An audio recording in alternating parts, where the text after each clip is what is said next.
Hey folks, welcome to a podcast about Catholic things. This is Eric, the ambassador of common sense, and I'm here with Dan, the ambassador of nonsense. Welcome, everyone. Okay, we are always Johnny-come-lately. What? Yeah, I know. I mean, it was... That's what I was going to say. Everybody's heard by now. Yeah. I mean, it's like... It's 5 hours after and everybody's we heard what recording. everybody else says about it by everybody now. knows. I mean, what day was that? Was that Friday? Thing is, the day after we recorded. Yeah, we recorded, and didn't we even kind of bring it up like, hey, wait a minute, what about that decision? When's that supposed to happen? Supposed to be doing that done this? yet? And then the very next day. It was like 8 hours later. And not only that, the whole recording of last week was about how everything seems to be falling apart in America. And here we got this saving grace. And, you know, it was just, I don't know what to say. I'm always late. So, oh well. Well, you know, here's the thing. I mean, this is a kind of a labor of love for us. It's not our living. We both have families. We both have jobs. We both got to do things. We don't necessarily have the ability to just jump right into our respective studios. Right. I'll put air quotes around that. And, you know, do an extra one-off for something like this. So, yeah, I think we're always going to be Johnny-come-latelys. But we did celebrate when we got the news. My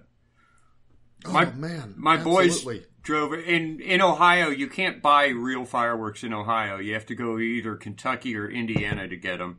And the boys drove to Indiana and bought a bunch of fireworks, and we had a great big firework party that Friday night. Awesome. Got the cops called on us and everything.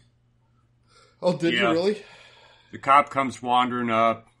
The thing is, I had just told it was like 11 o'clock. I'm like, guys, I mean, I know it's Friday, but it's 11 o'clock and you're doing the really big ones. People might be trying to get to sleep. They're doing the loud ones. It's not expected. It's not July 4th. Yeah. I said, guys, let maybe kind of knock off after this. And they're like, oh, that's all right. We just did the last one. So I'm cleaning up and I see this giant form wandering down the driveway. I thought, oh, I think that's Dan the man, our brother-in-law. I thought it was Dan, and so I just continued cleaning up. And then I look up a few minutes later, and there's a cop standing at the gate. And he's like, well, I don't necessarily mind the fireworks, but you're getting some complaints from neighbors. And technically, there's a law the law's going to change on July 1st concerning fireworks.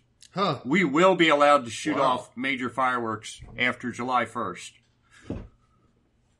Wow! So the law is becoming more liberal, more loose, more liberal in the correct and good sense of the word. So, but it's not July 1st. I said, well, it's not. Yeah, and I said, I'm sorry. We were celebrating the Dodd case, and I don't know what he said. He said something and kind of chuckled and then walked away. So I have no idea what he was thinking of what I had said, but. Whatever. We had a party. It was fun. Mm-hmm. And he didn't make trouble for you. He did his job so he could tell anybody else who called, I talked to him, they're done. So, anyway, it was a great day. And the thing is, we've talked about most of this when they leaked the decision, you know? Like 2 months ago. Ramifications and meanings and all that kind of... But you know what? There's a take on this that Mom brought up while I was talking to her on Sunday. Yeah. And I hadn't thought of this before, but, you know, the whole abortion industry, call it the abortion regime, was imposed by a court of 9 people. Not all 9 voted for it. I know that. Yeah. But it was imposed by a court. The people of the United States have never voted for abortion. Right. Not even our representatives. And when you... Right. So what I'm thinking, what Mom was bringing up is when you think about, say, Sodom and Gomorrah and the, Abraham's negotiations with God. And, if I can find 10 people that are just, and God said that he would spare the city even for 10 just people. Well, yes, abortion is a horrible thing, and maybe there's a lot of stuff that we should have been doing all along that we haven't been doing. But as a people, we have never voted in favor of or favored abortion. And that may actually be why God's giving us this grace right now. It may only be a temporary reprieve, kind of a something to say, hey, look what you could have had if you really put yourselves in my hands. Yeah. Or it may actually be the beginning of a turnaround. It could be. I've been hopeful for the past, even before they leaked that, decision, I've all said for a long time now that I do think America is over, but I think maybe it could be saved if we stop abortion. If we can stop abortion, I think God will smile on us again. But we would be the only country in the Western world. I mean, like one or two exceptions, in like Poland maybe, and I don't know, Hungary or something like that. But it would be, we would lead the world out of abortion the way we kind of led the world out of slavery. I think we would. The black slavery. I hope we do. That's my hopes. That's what I hope happens. That would be great. Yeah. And there's the start of it. Did we talk about this when it was leaked before? Because now it's real. It has happened. It is real. The opinion is overturned. A later court might put it back. I don't know, or put something worse back. But whatever it is, this moment right now, after fewer than 50 years, Roe has been overturned. And guess whose legacy this is? Joe Biden. This is Donald Trump's legacy. It's Donald Trump's legacy, but it happened under Joe Biden. The first... No Protestant was able to overturn Roe v. Wade. The first Catholic who gets in, bam! We knocked it down. Way to go, Joe Biden. That's right. Well, okay, he's not quite the first Catholic in the for a while because we had Kennedy, but since abortion's been legal, all he had to do was elect a Catholic. Heaven's sakes.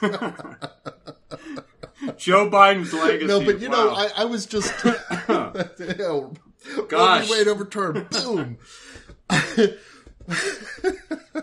Well, you know what I'm about to say about Trump, maybe it should apply to Joe Biden instead, but more seriously. Because we think about historically, like Abe Lincoln freeing the slaves and that kind of stuff. In my mind, this moment right here makes Trump the greatest president in U.S. history. Yeah. I agree with that. I think Trump was definitely the greatest. Maybe he'll be the greatest again. I don't know. But we'll see. For now, he did something that was, of all the things that had to be done or could have been done, that should have been done, he did the most important thing in the history of this country. Yeah. We were the single most important. The significance of this swamps anything else that needed to be done during his presidency. Yeah. And it is definitely his legacy. There's no getting around that. Yeah. So I stand vindicated in my love for Donald Trump. So now, whose legacy this should have been and is not is the American bishops. Yeah. This moment is absolutely no thanks to the Catholic bishops of America. Yeah, and I would encourage... We've done kind of 2 long podcasts about abortion and about the fight against abortion and the way it actually is in America. I would encourage anyone to go back and listen to those. One of them's kind of tedious because it does a bunch of name dropping from people that nobody knows, which is why we dropped the names. But yeah, we felt like they deserve to be recognized. But that's just Cincinnati, and that happened all over America, and those kinds of people are all over America. And I would encourage people to go back and listen to those. But what were you going to? I forgot where we started with this. Well, I was just going to say, if the American bishops from the get-go, from the moment of Roe v. Wade, had been doing their job, it would have taken 10 years instead of 50 years to get overturned. Yeah, certainly. And the bishops were always hiding from us, like if they saw us at a party, they would duck somewhere and be like, "Oh no, I don't want to be." There's one of those pro. I don't want to be seen talking to him and things like that. Anti-abortion radicals. Every now and then, like once a year, they would show up at one of the protests, and it's like these happen every week. What about the 52 other weeks that And they're all pompous about it, and it's like whatever, just the pro-life movement needs help. You could help, and you don't. That to most bishops. Right. Well. But they're all jumping in with something to say now, aren't they? Yeah, for the most part. And it's surprising to me what many of them say, because here's what I would expect an American bishop to say. This is a great day. We have waited for this and prayed for this and worked for this. Okay, they don't deserve to be able to say that, but I'd expect them to. Now that this has happened, we have a lot of work to do to end abortion in the states at our local levels. We need to roll up our sleeves and transform America so that it is a just society. Yeah. And we no longer have abortion. That would be the thing to say. That's what I would expect them to say. A lot of them said something close to that. The letters that I was able to find, a lot of them mentioned that, okay, this was the first part. Now we got to go through state by state. Tobin mentioned, Rhode Island, sadly, has gone in a different direction. Did say something that kind of got on my nerves here. I wish to emphasize that those who support and promote abortion are not our enemies. I completely disagree with that. Let's first of all, let's sort of just place that statement into, World War II. I wish to emphasize that those who bomb and destroy our cities are not our enemies. Yeah. All right, think of a bishop in England saying something like that. People would be like, well, the hell they ain't. Absolutely stupid. Yeah. Exactly. Okay, so what he says is, I wish to emphasize that those who support and promote killing our babies are not our enemies. Well, I think they are. Sorry. Yeah. That's a fail, Tobin. And, Bishop Tobin. They too are children of God and our brothers and sisters. That's what he adds here. But... okay, they are, but everyone is. Your enemies are too. That doesn't make them not your enemies. I mean, only to the extent that everyone is. But you know what? I don't believe that that's the way it is, because even Jesus, remember when the guy, the guy said, "What must I do to be saved?" And Jesus said, the law, do this, do that. He said, "Well, I've done all things. What more do I need?" And Jesus said, and this was interesting, for the second part of it, not the first part. He said, "Go and sell what you have and give to the poor. Then you will be a child of God." Jesus himself indicates and distinguishes that there are those on this earth who are not children of God. You have to make yourself a child of God. Not that you can do it through your own merits, but you have to receive and accept his invitation and those promptings to follow him in order to be a child of God. I guess make yourself isn't the right word, but it also... You become a child of God through Jesus, not just by living on earth. It also reminds me of when he says, blessed is the woman who bore you, or blessed is your mother. Oh, right. And he said, rather, blessed are they who hear God and obey him, or something of that nature. Yeah. But, it's... along those lines. So, I would say that this sort of modern trend to say, well, everybody, even when he's, coming in and threatening to destroy your family, they're a child of God. You got to treat them that way. Well, no, they're not. And you don't. That kind of leads right into our main subject, which surprisingly isn't about the Dodd case. This letter that the Pope sent to, who was it? The American bishops? Not the American, like the bishops of the world, I think. To the bishops, priests, and deacons. I think it was to consecrated. I think it was a letter. It was kind of, if you want to think of it as papal musings, just it's like, oh yeah, these are my sort of stream of consciousness thoughts. That's what it sounded like. Traditionis Custodes. I mean, it was. Yeah. It reads that way. That's the thing. Think of a guy sitting alone for years and trying to come up with something to say on paper and just pretty much writing down every little thought he has about nothing. It's really hard to read. It's But what's interesting is that inside of it are these nuggets that it's like you read it and it's like, wait a minute, did Pope Francis actually write that? Because that could have been written by Benedict XVI.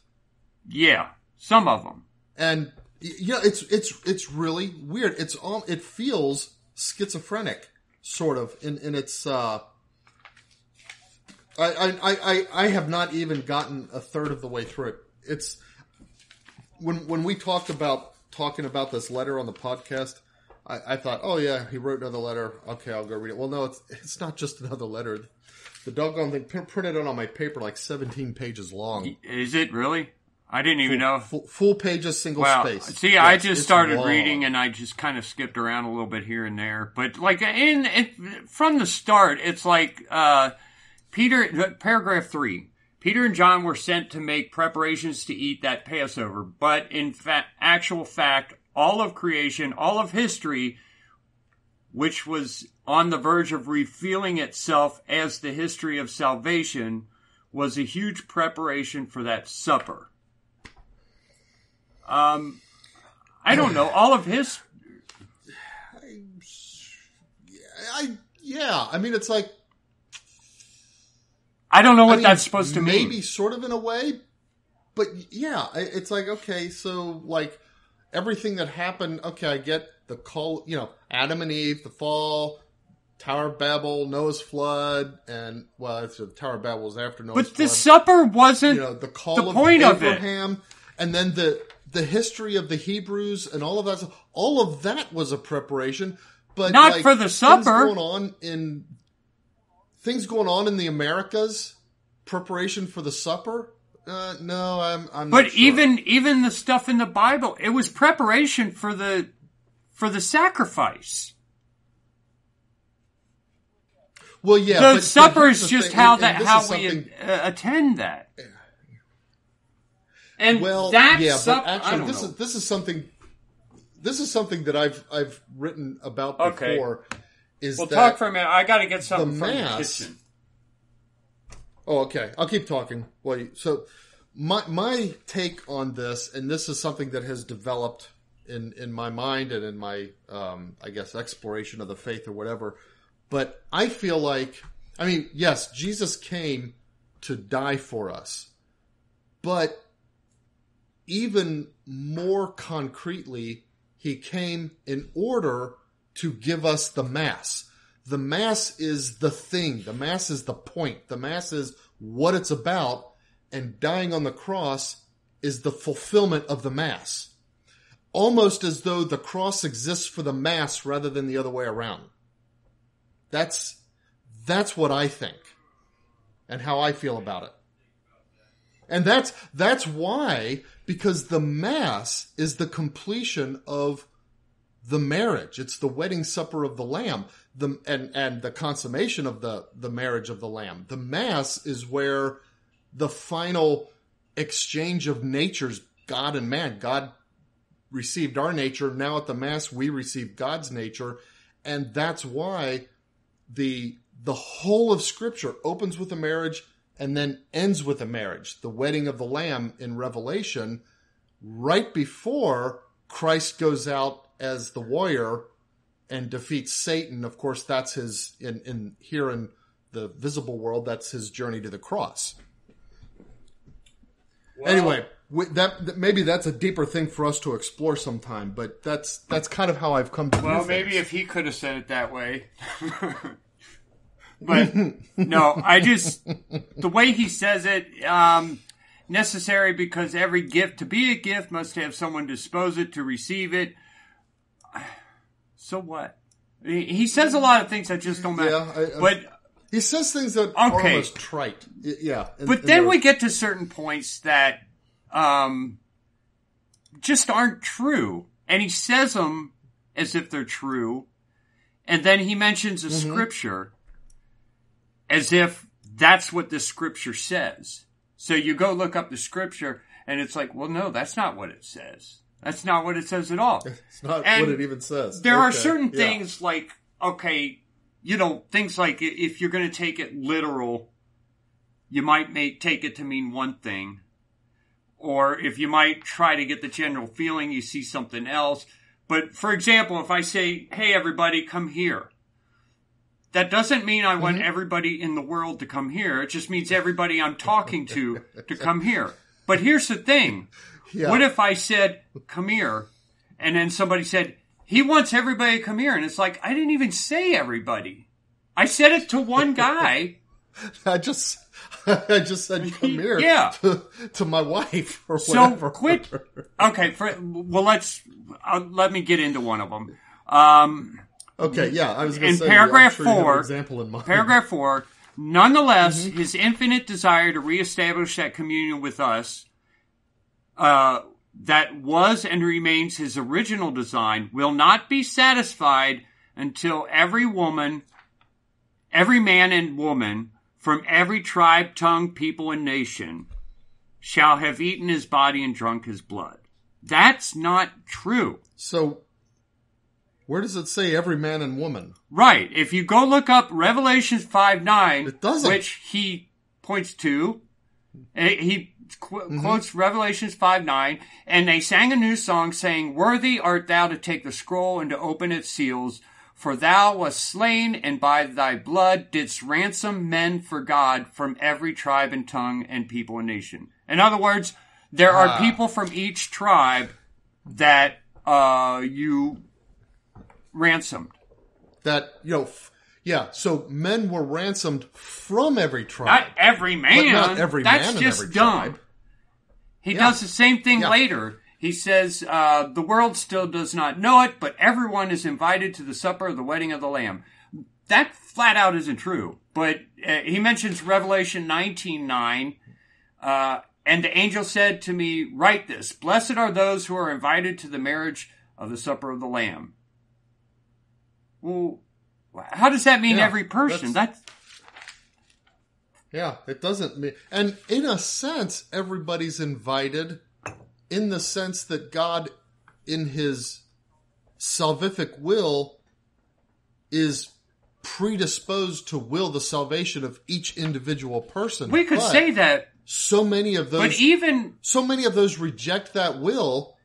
And then God uses those who reject that will for the benefit of those who accept and submit. Even in the words of consecration, he said, "For you and for many, for the forgiveness of sins, not all," which they tried to misrepresent for how many years? Let's see, from 70 to, in the English Mass, from 70 to 2011. What was it, 90? Was it that late, 2011? It was 2011. It was the happiest day of my life because I had been kicked out of the Tridentine Mass, and all I could do was go to the English Mass, and finally Pope Benedict changed the wording of the English Mass, which it was correct in all the other languages, just not in English. That's weird that it was so bad in English, that the English translation specifically, not just that part, but so many other parts of the Mass were so bad. What's weirder is that the English-speaking world, America, is where the Tridentine pushback started and continues to be a force. Maybe not started, I don't know. It was a big force. We can't deny that. I mean, it was a big force. I mean, I know that it had, like, the priestly fraternity of St. Peter. I think their first seminary was in Germany, stuff like that. You know, that's. Yeah. I know that this has been a thing in other parts of the world. Lefebvre himself was a Frenchman, I think, wasn't he? It sounds French anyway. Yeah. But certainly there has been a significant pushback in the United States that grew up in the United States. Whether it was going on in other parts of the world or not, it wasn't like it was imported to the United States. It was very grassroots and ground up. So, but there's also parts in this where I feel like he misses. But hold on here. Like, hold on a second, because in that same paragraph, I don't know what he quotes himself from somewhere else. He says, "This is what I spoke of," when he's talking about, which paragraph? We're on 5. He's 5. talking about everybody being invited to the wedding of the Lamb. And he says, "This is what I spoke of when I said I dream of a missionary option. That is a missionary impulse capable of transforming everything." And this is what bugs me. "So that the church's customs, ways of doing things, times and schedules, language and structures can be suitably channeled for the evangelization of today's world, rather than for her self-preservation." In other words, we're going to change. It's that rather than for her self-preservation that's weird. Now, he's quoting himself from Evangelii Gaudium in that. Well, that's idiotic. I mean, that's just plain dumb. Look, that's not missionary work. We know how his missionary work is. He doesn't baptize anyone, or his bishops don't baptize people. Yeah, you got that bishop from the Amazon who bragged about never baptizing, and that's what I mean. Going back in that same paragraph, he says we must not allow ourselves even a moment of rest, knowing that still not everyone has received an invitation to this supper. You should tell that to your bishops. You're talking about other than baptism. Yeah. That's proselytizing, which you said is a sin. Going out and preaching that invitation is what proselytizing is. But you said that's a sin. Yeah. That's why I find this whole thing so irritating. Like there's things in here, it's like it's schizophrenic to read this stuff. Yeah. Okay. That was I had to finish that paragraph 5 because it was kind of all over the place. Well, yeah, and like he also I think he gets things wrong. Now this is something that might be a point of contesting. People might contest it. Protestants especially might disagree with me, but to me, it's so doggone clear cut and so doggone obvious that you can't interpret it any other way. But he refers to the parable in Well, where are we? He actually refers to Romans. I'm talking about where to be admitted to the feast, all that is required is the wedding garment of faith, which comes from hearing his words. Now, he doesn't actually quote Scripture. He just references it. But what he's actually referencing is the parable of Jesus about the wedding which feast. You talked about last week, I think. Was it last week? I know I talked about it on one of our podcasts, where the guy is thrown out because he doesn't have the proper garment for the wedding. But that garment is not faith. That garment is grace. Yeah. And it doesn't come from hearing the word. It comes from Jesus. And at least accepting the word. And accepting Jesus, or which it kind of is the word. Yeah. Jesus and the word are. But yeah, I mean, it's things like that it's like, okay, he what goes paragraph on was and that? He'll say one thing that is like, it's so true. Okay, yeah, not everyone has received the invitation. Oh, that means you got to go out and proselytize people to make them aware of it. Oh, but that Pope Francis is against that. So what the heck does he mean here? Yeah, that's right. Because it goes against everything he's always that kind of stuff talked about. I mean, so he doesn't mean that. But what does he mean? And that's why I think we get to this paragraph 5 when he says that is transforming everything so that the church's way of doing things can be channeled for the evangelization of today's world. But really what he's saying is we make it more palpable to everyone. I want everybody to like me. So or palatable. Yeah. I want people to like me, so I'm going to change myself instead of preserving what I am. Yeah. Which we know is nonsense. And we know that's what he does. Yeah. Okay. Well, the thing is, okay, so like paragraph, there's so much to go through here. I had to write a response to this thing, but like paragraph 11, this is skipping down a few. Now, this is an example where it's like Pope Benedict could have written this. What is it doing in a letter from Pope Francis that he so obviously doesn't seem to appreciate what he seems to be saying in this letter? So he says, liturgy guarantees for us the possibility of an encounter with Christ. For us, a vague memory of the Last Supper would do no good. He's absolutely right. I mean, that's what the Protestants have, right? It's just a commemoration. Yeah. It's just we get together and we remember that Jesus did the Last Supper, and so we kind of do something that sort of imitates that. And here's back quoting Pope Francis here. We need to be present at that supper, the Last Supper. Yeah. To be able to hear his voice, eat his body, drink his blood. We need him.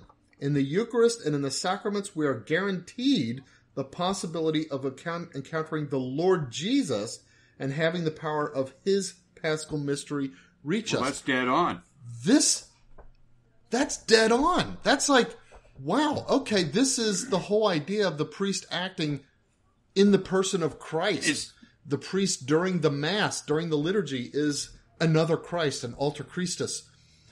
This thing right here is why the church, from time immemorial, has adopted Masses with the idea that all the priests that are under this particular rite are going to say it the same way every single time. Is this? I mean, we have a variety of Masses, but priests within a certain rite, they don't deviate. And this is why. Is this the same guy who shut down the Vatican because of cold that was going around? COVID? Yeah, okay. Instructed all his bishops to shut down the church? Eat his body and drink his blood. But if you have a cold, heaven's sakes, no, we can't have you coming and eating his body and drinking his blood. You got to stay home. You can watch it on YouTube. We'll limit it to 15 people. 15 people in the church. You can draw straws, draw lots. The lucky 15 get to eat his body and drink his blood. Did he think we were going to forget that?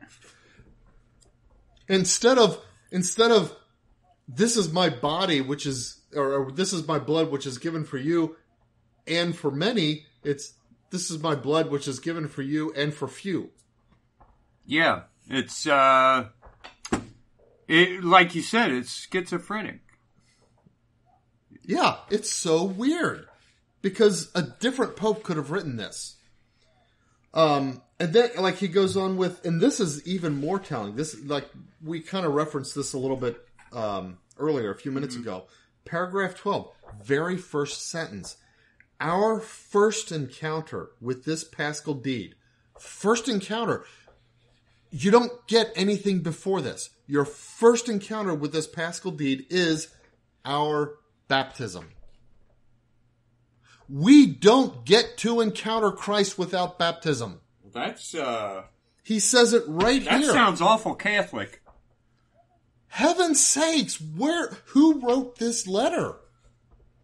And if Pope Francis wrote this letter, who's been writing all this other crap that's been coming out of the Vatican? Yeah, like the first, 6 or 7 paragraphs.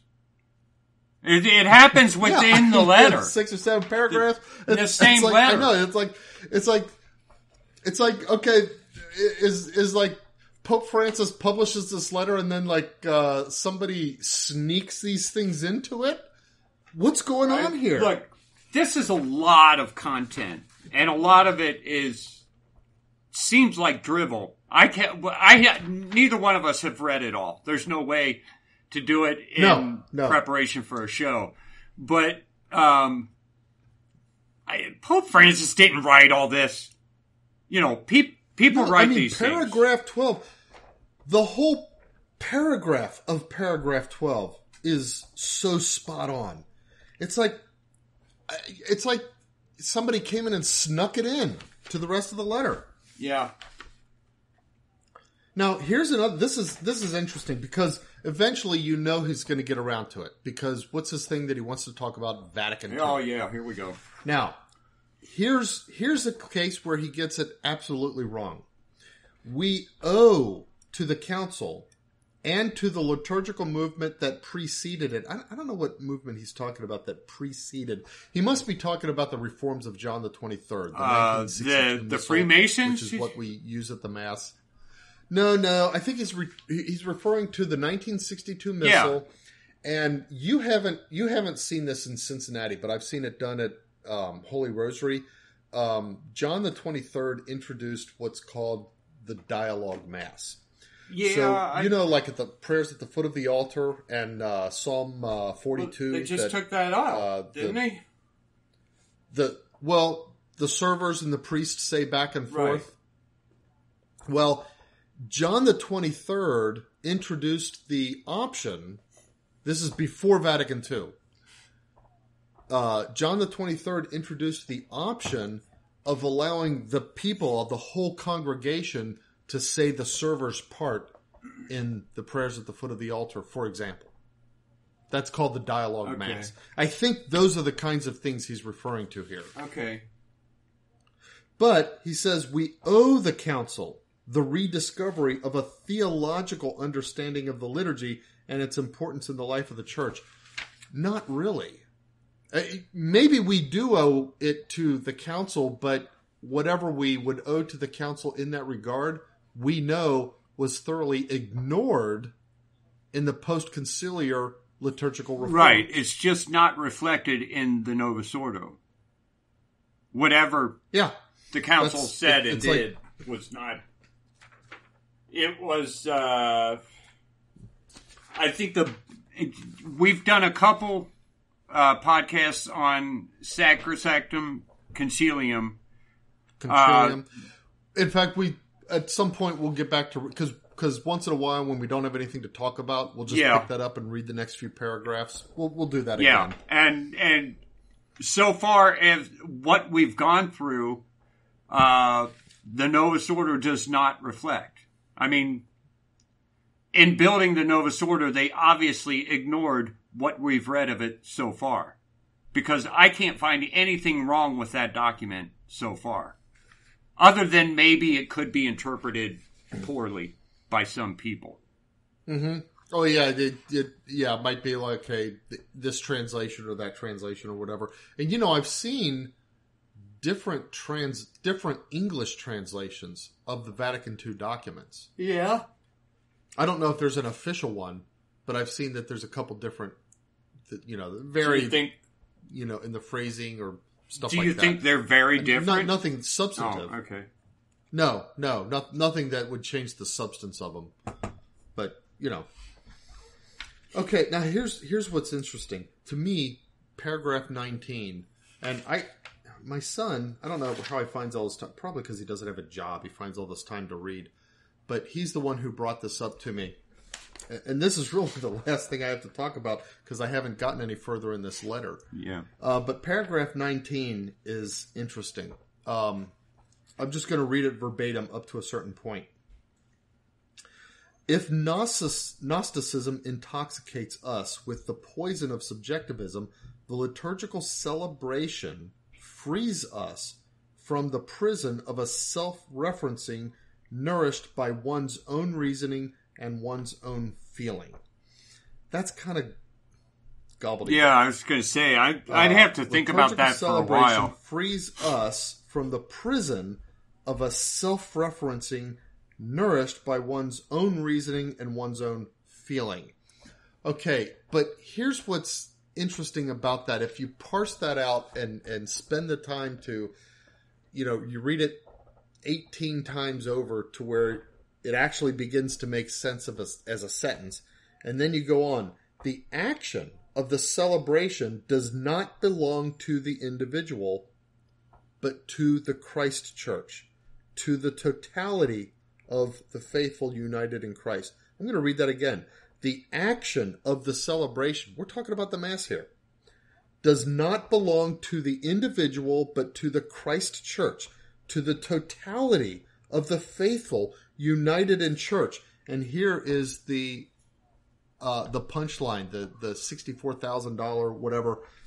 The liturgy does not say I, but we. That's not quite correct in a couple places. Yeah, it depends on where. But here's the thing. What Pope Francis says is the liturgy does not say I, but we, and any limitation on the breadth of this we is always demonic. Whoa. Oh, really? So when we say we and not I, we mean we with all the saints throughout history who have attended and if they're priests celebrated the Mass in its traditional form. We mean the we of the whole communion of saints. We mean the we of the entire church throughout the world. There should be no I. There should be no limitation on we. There should be no individualizations of this nation or that nation for the language or the manner or the style of the celebration of Mass. That one sentence completely obliterates Traditionis Custodes. Yeah. Yeah. It's like, wow, who wrote this thing? It was not Pope Francis. Yeah. The liturgy does not say I, but we. Any limitation? No, that's not quite correct. Like, for example, you remember, like the Creed. Okay. Yeah, I believe. Credo in unum Deum. I believe in one God. The Credo was a individual assent of faith that separated in the ancient rite, separated the Mass of Catechumens, which had a lot to do with with hearing hearing the word, a communion through the word of Scripture, so to speak, and the Mass of the Faithful, which was the more complete communion of the body of Christ. And after the I believe, the credo, the catechumens would leave, the faithful would remain. Okay. But it was an individual, an I statement of faith. So he's not entirely correct the way he words it here. But the way he does word it here, it's like, wow, he just made the case for the traditional Latin Mass. What's going on? Okay, here's why and is he can that do this. Stupid that he doesn't even see that? No. Here's why he can do this. Because he believes that every human being is part of the church. He believes that nobody can be taken out of the church. No one in the church can be can not be a part of the church. Like even people who reject the church are still part of the church. Actually, he uses some specific language here. Let me see if I can. Earlier than this? Or? Yeah, this was like a year or two ago. Oh, okay, not in this right. letter. Okay. Oh, yeah. Where he said that, like he directly contradicted past popes and stuff. Yeah. No one can separate themselves from the communion of saints the body and the of body the of the faithful. The communion of he saints. uses both of those terms. Yeah. And he acts like the body of the faithful and the communion of the saints are the same thing, first of all, is what he says, which is wrong. And then that nobody can separate themselves from this group. Now, if you think that way, then what he's saying here is wrong. But if you don't think that way, then what he's saying here is completely right. And that's how God protects. Oh, I see what you're saying. Yeah, it's the like, church okay, from people he's like saying him. This. God protects us from error because he might not even know how right he is when he writes this. He might be thinking that he's writing, that he's doing something revolutionary and fighting back against this group of people who try to keep bad guys out of the church, and he's going to invite them all in, and he's going to write this piece which makes it clear that that everybody's invited to the supper of the Lamb, which they're not. But and he ends up making the case for the so-called restorationists. Yeah. We got to think of what's a good some kind of word for this, like Holy Spirit schizophrenia or something like that. Some kind of amalgamation of like when the act of the Holy Spirit ends up causing you to write something other than what you intended. I think that's what a lot of the stuff he writes is, because I think that's what a lot of the stuff in Vatican II is. Almost all of Vatican II, actually, I guess. But, because, okay, again, this is a lot of text here. And, it's a long letter. We've done these things before. When he released and a rambling Tutti Frutti. Remember sakes. that one? Oh, yeah, gosh, Tutti Frutti. Like, just even the abstract, the introductory paragraphs. Yeah. It's like, okay, you already see problems here. It's a long novel, and it would... Every paragraph is difficult to read because they dance words around and they don't just come out and say what the meaning is. They do what he always does. He just uses a lot of words to say nothing. Most of it is that. Every now and then he does say something, but I think he's kept from saying anything directly contrary to church teaching. I hope he is. I haven't read the whole thing. And I hope he that happened here. Although I'd have to find, paragraphs 4 and 5, I'd have to find a way to get around that. I mean, I guess, you said, this doesn't really meet the level of a teaching kind of thing that needs to be protected in that sense. Yeah, right. And I still intend to go through it, and there's a lot of gunk in there that needs to be cleaned and answered, I suppose. Yeah. But it's just so funny how he comes up with these nuggets. It's like you dust off all this poop around it, and in the middle of this turd, you find this piece of gold. Okay. That's what it's like. Yeah. It's like, oh, why am I handling this piece of turd? Oh, there's a gold nugget in there. There it is. It's like that. There it is. Yeah. Somebody get me some water and bleach. So I can bleach out all the Francisism, and then we've got some truth in here. Yeah, good old Francis. I hear, they're saying, I keep hearing he's sick, and then I hear maybe he's retiring, but he doesn't retire. And when was this letter given out? I don't think he's going to retire. Can you imagine? I mean, because that would be weird. I mean, we've heard the stories about how much of a megalomaniac he is, and how like power hungry he is. He's not going to retire. Right. He's going to stay Pope till his dying. But when was this letter sent out? I can't find a date. This one, I thought it was like in the last day. I guess so, because I don't. 29th of June. Oh, yeah. Okay, that's today. Okay. Hey. Okay. Hey, so we are not Johnny come lately found on this the nugget. That's right. I wish I would have known that. We could have prepared more. We're before everyone on this kind of a total review of it.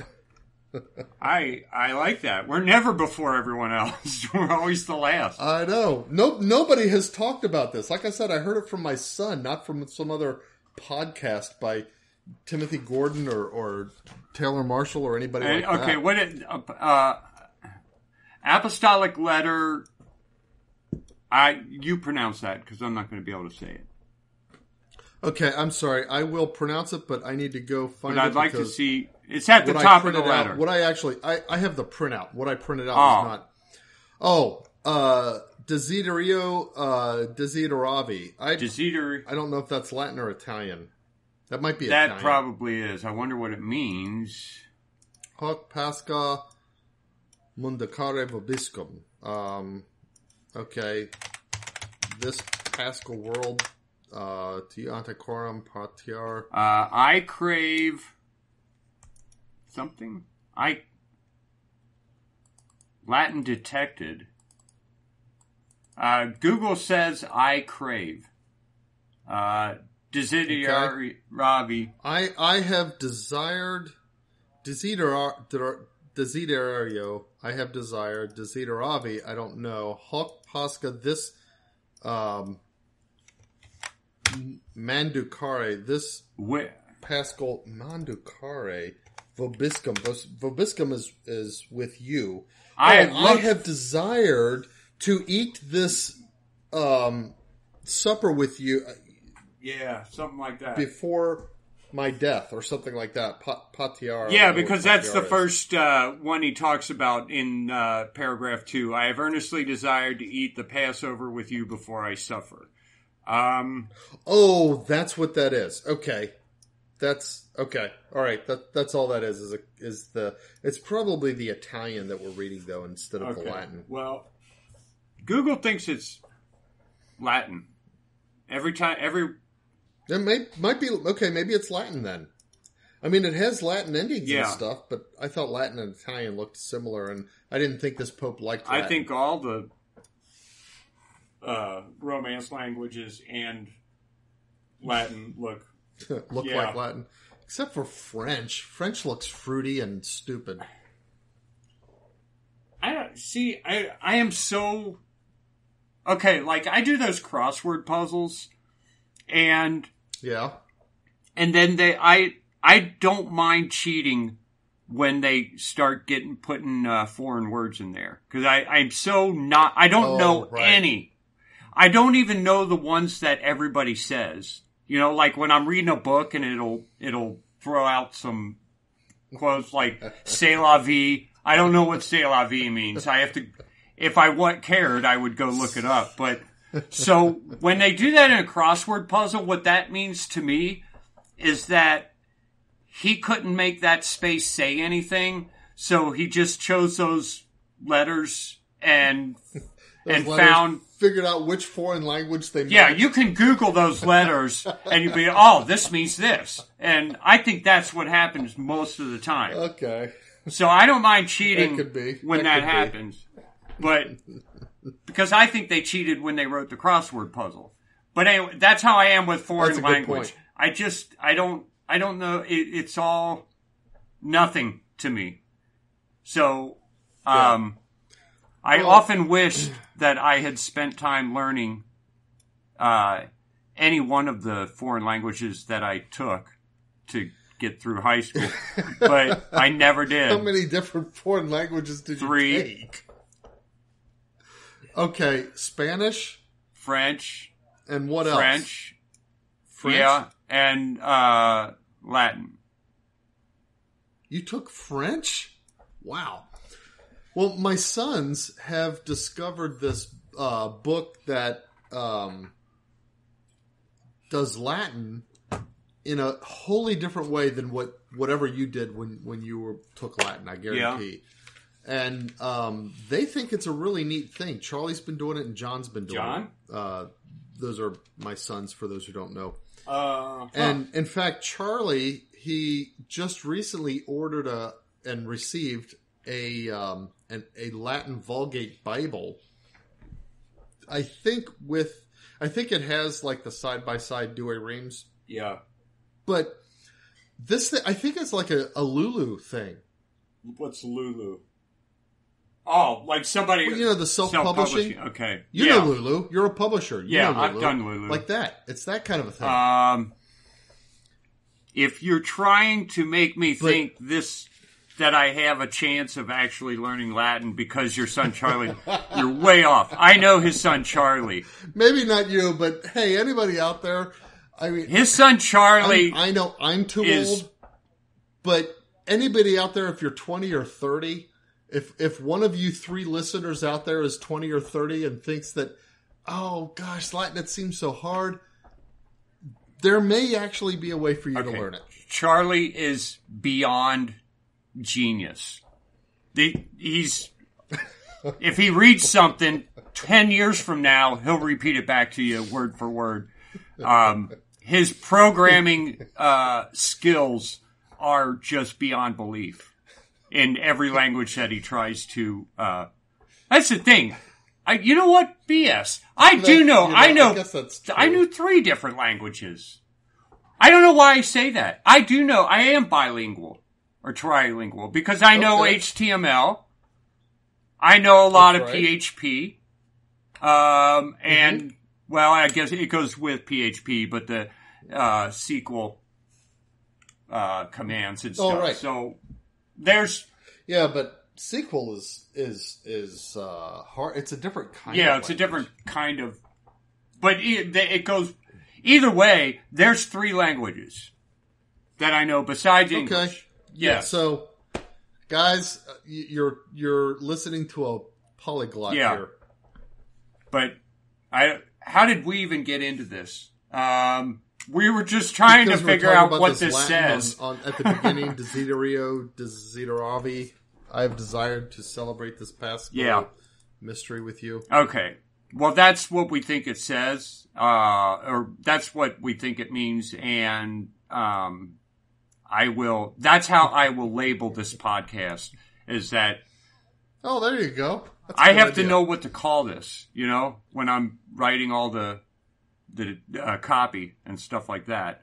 And usually I'll put the Latin version of this letter, the name of it, and then the English part. And I had to know what I was going to translate it to. I have desired to... Celebrate this. Just those two words together. Hold on. I'm going to get my Bible. Hold on. Those two words together, what do they mean? I'm scared because I think we're doing a very boring part of a podcast that most people don't want to hear. Well, it could be. But what else do you call it? Look in my Bible real quick. It's Luke 22:15. I crave. Well, I know, but that's the opening quote. But the letter title. Desiderio Desideravi. Desideravi.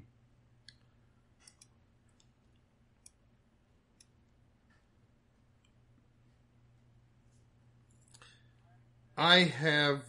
The thing is, they're. It's like I have. Luke. I mean, the translation to English says earnestly desired, but it's more like. I want to desire. I crave to. I have desired. Yeah, like that. It's kind of a weird. Desiderio, that's the first person, and then Desideravi. I desire. I have desired to desire to eat this like that. Yeah, it's weird. It's weird. Okay, well, I'll figure out something. But it translates, I have earnestly desired. Okay, that's what I'm going to call it. I've desire of desires. Like, it may be a Latin idiom more than a real grammatical thing. Okay. By the way, well, no, never mind. We'll bring it up later. Okay.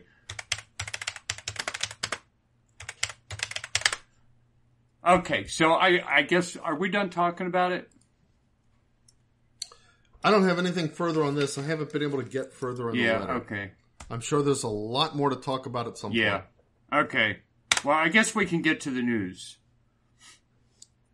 Okay, let's do news. We've done an hour. Yeah, let's do news. Okay, but don't forget, we promised last week we would talk about the Hokey Pokey. Oh, that's right. We did. And you know what? I don't have any of them immediately available to me. You said you were researching those. I did. But when I went and looked, I found some that said yes, some that said no. It's interesting that I found a lot that referred to my proposed theory. Yeah. But then said, in contradiction to that, we have these things. Right. And then I found others that said, this was a proposed theory. These seem to contradict it, but we should, not dismiss it so readily out of hand. But if you think about it, it just makes sense. The priest is up there. He's doing his little motions. You see right hand, left hand. The words of consecration, hoc est eadem corpus meum. Hocus pocus. I don't know why. Hokey pokey. I don't know why you think that. You turn yourself about. He turns about. No, he doesn't. Once in a while during the mass, he turns to face the people. It just makes sense. No, he doesn't. And how do you translate that to hokey pokey? What do you mean, no, he doesn't? Doesn't. Hold on. What do you mean, no, he doesn't? Any of the things you said. He does. He doesn't put his right hand in and right hand out. He doesn't shake them all about. No. But he doesn't say hokey pokey. He does. But he does things that could be interpreted that way if you have no idea what's going on. Oh, okay, he's making the sign of the cross. Oh, he's just shaking his hand around. He's putting the cover back over the chalice after the consecration of the precious blood. He's moving his hands. You have no idea what's going on. And if you want to make fun of it, this would match perfectly. And then once in a while during the Mass, he does turn around, Dominus Vobiscum, and then turns back to the altar. And it's called hokey cokey in some countries. I know, I saw that too. That's kind of interesting. But anyway, my point is, I've seen some that say yes, I've seen some that say no. I'm willing to be on the fence and not be offended when people play it at parties. Yeah, I kind of don't think so. That's my conclusion after actually researching it. Maybe it was, but I'm willing to give the benefit of those who say maybe not. Because it seems to, in certain countries, go back to the 1800s. The guy who said... But in others, it seems to go back to like the 1600s. Yeah. I mean, the thing is, it's a call and response song, which is just kind of a natural part of folk lore. Yeah, that's true too. If it wasn't hokey pokey, it would be something else, because it's naturally what you do a lot, and not just in folk, but in all culture, whatever, you know. Everybody say hey oh, things like that, you know. It's hidey ho.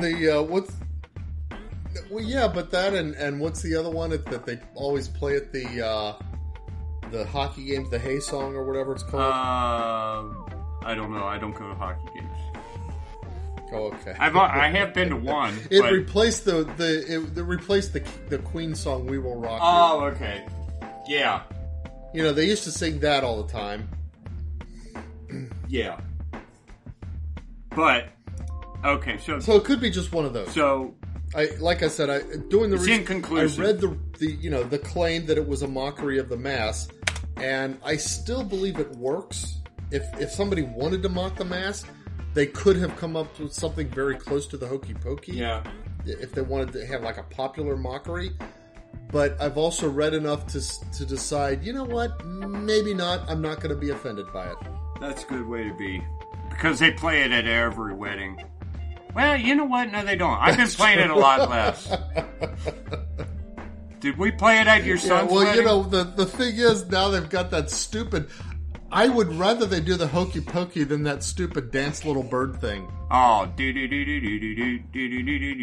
Exactly. I kind of like that, actually. Oh, sorry. But it's, you know, because on that, the DJ actually has to do something, whereas the hokey pokey, you just put it in and go. What's the DJ have to do? Well, when they're in a circle spinning around, the DJ's supposed to go, everybody go to your right, now go to your left, and it makes everybody shift. Oh, okay. So he kind of has to call it a little bit. Yeah. Okay. Didn't realize that. So, well, okay. Okay. On to the news. Inflation in the UK reaches 9.1%, a 40-year record. What reaches 9.1%? Inflation in the UK. Oh, inflation. In the UK. I don't know what it is in America. We're not far behind. No, we're not. Sure. Let me hear. What was it like? It got to into the teens under Carter, didn't it? Inflation in America, around the world over the past 2 years. In Israel, it's over 25%. Holy cow. Oh my gosh. That's terrible. Yeah, this is going to be a world killer. I don't know. It's high. I can't give you numbers, but you don't need numbers to know, because we're all feeling it. All of a sudden, 9.1% is high. You know, every week it's like, okay, which bill are we not going to pay this week because we don't have enough to do it all? And I've already switched to... I have to say, the one thing I miss when this starts to hit us is good peanut butter. Oh, gosh. You know, we had to start buying the generic peanut butter. That stinks. I'm sorry. But nobody makes peanut butter like Jif. Butter were you buying before? Jif. I agree, but what peanut... Hey, this is a separate topic. What peanut butter were you buying before this hit? Jif. That's the good peanut butter. I mean, I cannot find Jif on the shelf. Really? There was this like salmonella recall for Jif or whatever. Huh. I can't find Jif anymore. You're kidding me. I wouldn't know because we haven't bought it for a couple months. You haven't been able to afford it, but even if you could, you can't find it. I did not know that.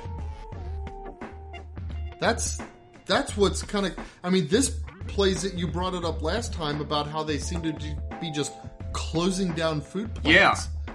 And Jif seems to be a victim of that somehow. I would say that really stinks, but it doesn't really matter to me because we stopped buying Jif anyway. But I really miss Jif. I do. I love Jif. Me too. And me too. You know, I think rodents do as well. Now, Mom has a rodent over there. She thinks she has a rat, but so Dad's going around, and you know how Dad's traps are. He's got traps that were made 50 years ago, and he's still used. Like instead of throwing them away, he empties them. When the trap instead of just throwing the trap away with the animal in it, he gets the animal out and cleans it off, or doesn't clean it off, and then just resets it and tries to use it for the next animal. So he's got traps with like metal pieces on them that have all rusted and stuff. But anyway, he's probably got some fur on them and stuff too. That too. They're set all over the basement. You can hardly walk through the basement without stepping on one. But none of the bait is gone. And Mom's insisting that they have a rodent. But here's something that I discovered. This is going to help a lot of people. I mean, peanut butter's always what works on mouse traps. But about, I don't know. But not any peanut butter. 10 years ago, we set out the trap and we couldn't catch anything. And we knew there was a rodent, but the rodent wasn't touching the peanut butter. I can't remember if it was a rat or a mouse.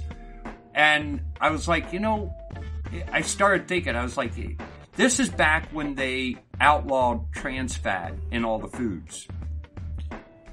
Oh. And this was a new peanut butter. Is that what they were attracted to? Well, here's what we did. Me and Dad, instead of peanut butter, we took a bunch of just regular peanuts and ground them up enough and added some oil to make our own peanut butter. And within 2 hours, we caught. What kind of oil did you add? Peanut oil just or like vegetable oil, whatever. Just like corn oil? Yeah, whatever vegetable oil was in the bottle, the big yellow things. Right. But it worked. And that caught the rat. Within a couple hours. Yeah. So also, but you guys, can there you go. You can find the quote natural peanut butter, or at least you used to. It's so expensive. I haven't bought that in over a year. But oh yeah, the Smuckers I think makes. Jif makes it too. I love it. There's even generic brands of it. It's really good. You have to stir it. It's kind of weird because it doesn't. Yeah. Well, you know what I found is if you stir it up once, and then if you keep it in the refrigerator, it makes it hard to spread. Yeah. But it keeps it from separating. I like the easy spread, so I just keep it warm. Oh, okay. It's easier just to stir it up. I don't mind stirring it because then after I'm done making my sandwich, I can lick the knife and, I get an extra little shot of peanut butter. That's true. All right. Where? You'd think it'd be cheaper. There's no ingredients. I know. It's just peanuts. And nothing else. Why is it more expensive? Probably because of the packaging and storage. Oh, that probably costs more money than what most people understand. Yeah, because they don't have preservatives. They've got to seal it correctly and all that kind of stuff. Okay. UK Health Security Agency declares a national incident after traces of polio virus were detected in the sewer.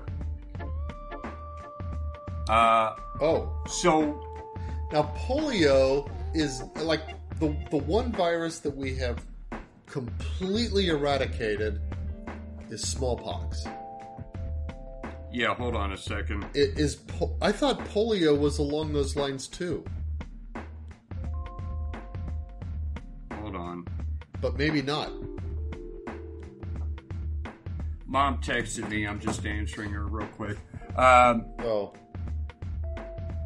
Polio. You know, her mother had polio. Yeah, she's got that funky foot. She's got a club foot. She can't, there's a muscle that doesn't work to lift her foot or something. Okay, so, several closely related polio viruses were found in sewer samples taken between February and May. It has continued to evolve and is now being classified as a vaccine-derived poliovirus type 2. What does that mean? Vaccine-derived? Here's the thing. Not long ago, within the past 10 years, Bill Gates has gotten heavily involved in polio vaccine business. And he did a lot of testing in third world countries where he actually killed a lot of people and is now being chased after by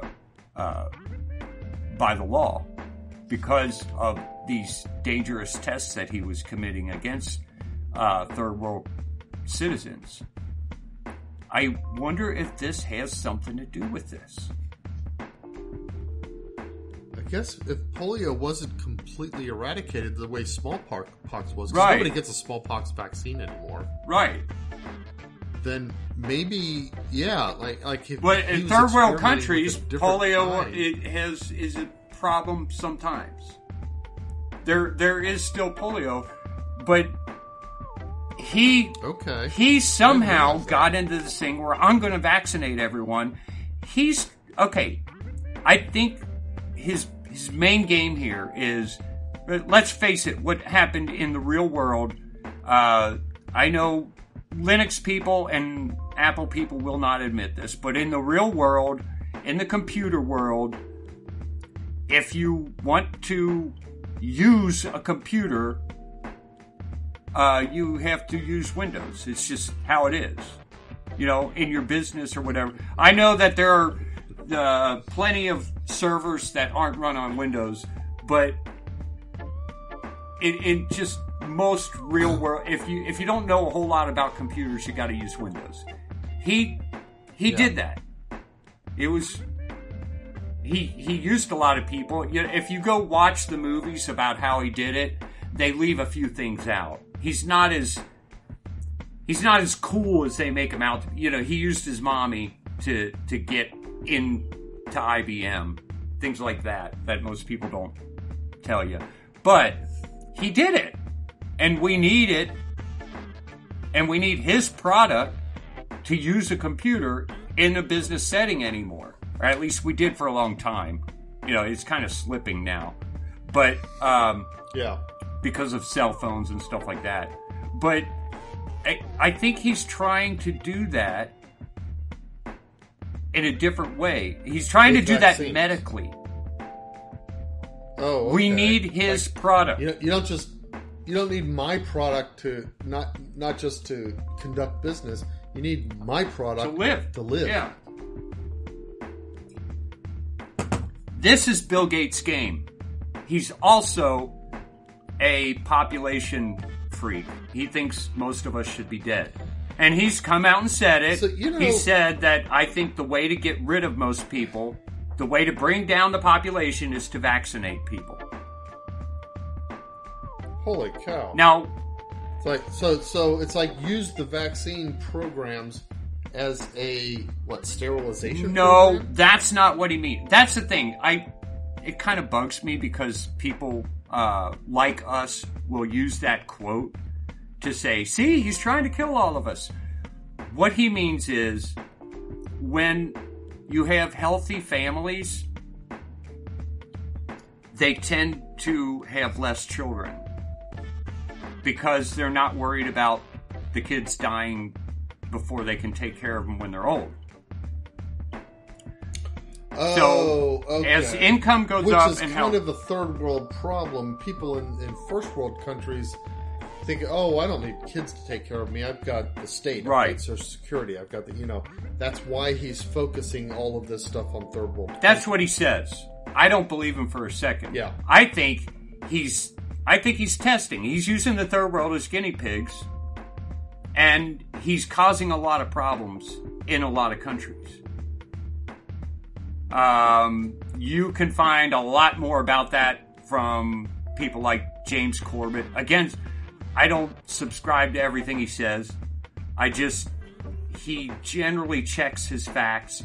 And like the quote that I just said, he understands that quote and he doesn't try to misuse it to say certain things, you know? Right, okay. But people like him and Alex Jones does misuse it, but he did say it. Alex Jones is fun to watch. He is funny. I didn't know how funny this guy is. I love it. Yeah. Okay. Let's see. Also, okay, in Pakistan, 2 policemen and a polio vaccinator are shot by a gunman on motorcycles. 2 policemen and a polio vaccinator. That sounds like the start of a joke. Yeah, it does. 2 policemen and a polio vaccinator walk into a bar. That's good. But yeah, it just makes me think that in these poorer countries, there's a lot of stuff going on that we don't know about concerning these polio vaccines. And there are people, members of the public, who are getting wise to it, saying, these guys are experimenting on us. They're killing our kids. And they're taking action. Yeah. That's what it sounds like. Okay. Yeah, it does sound like that. And it could very well be that. Yeah. Nike are permanently ending their operations in Russia and Belarus.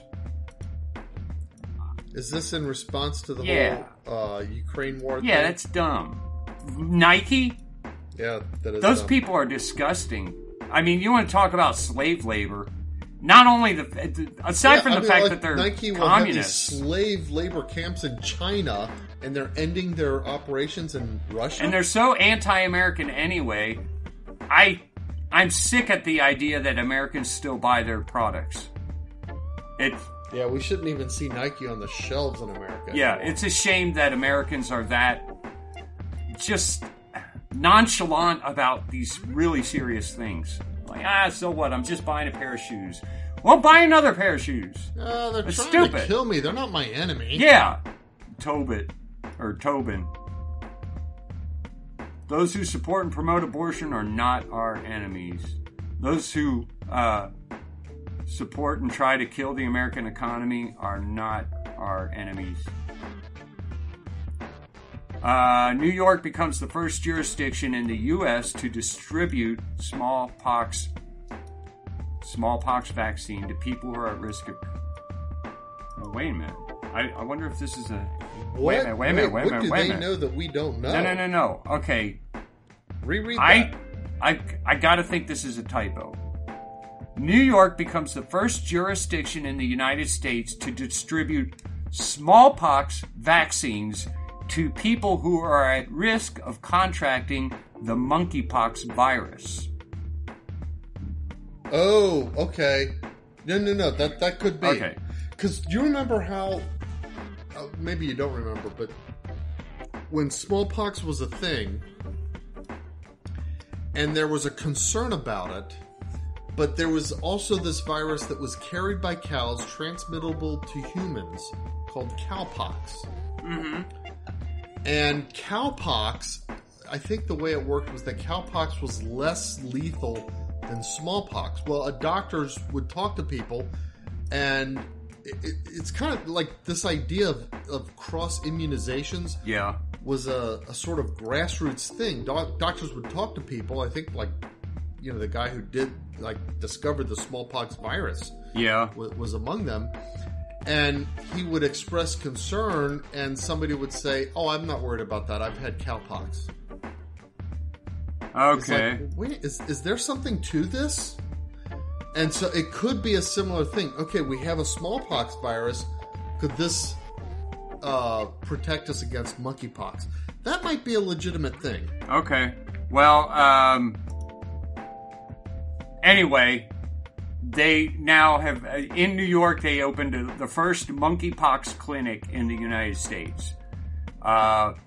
Meanwhile, Joe Biden announces that over 296,000 doses of the monkeypox vaccine will be distributed to combat the spread of monkeypox. So they have a monkeypox vaccine. I don't think we have to worry. I'm hearing that it's pretty much a gay disease. Like AIDS? Yeah, I don't know about this yet because it's hard to even research something like that because no one wants to tell the truth. Remember, no one wanted to tell about the AIDS. Nobody wanted to say it about that AIDS. Too. Yeah, everybody kept saying, "Oh, it's in everybody." No, gay people and drug users. That's who gets AIDS. And monkeypox may very well be the same thing. That's what it seems to be sounding like in certain circles. But I don't know.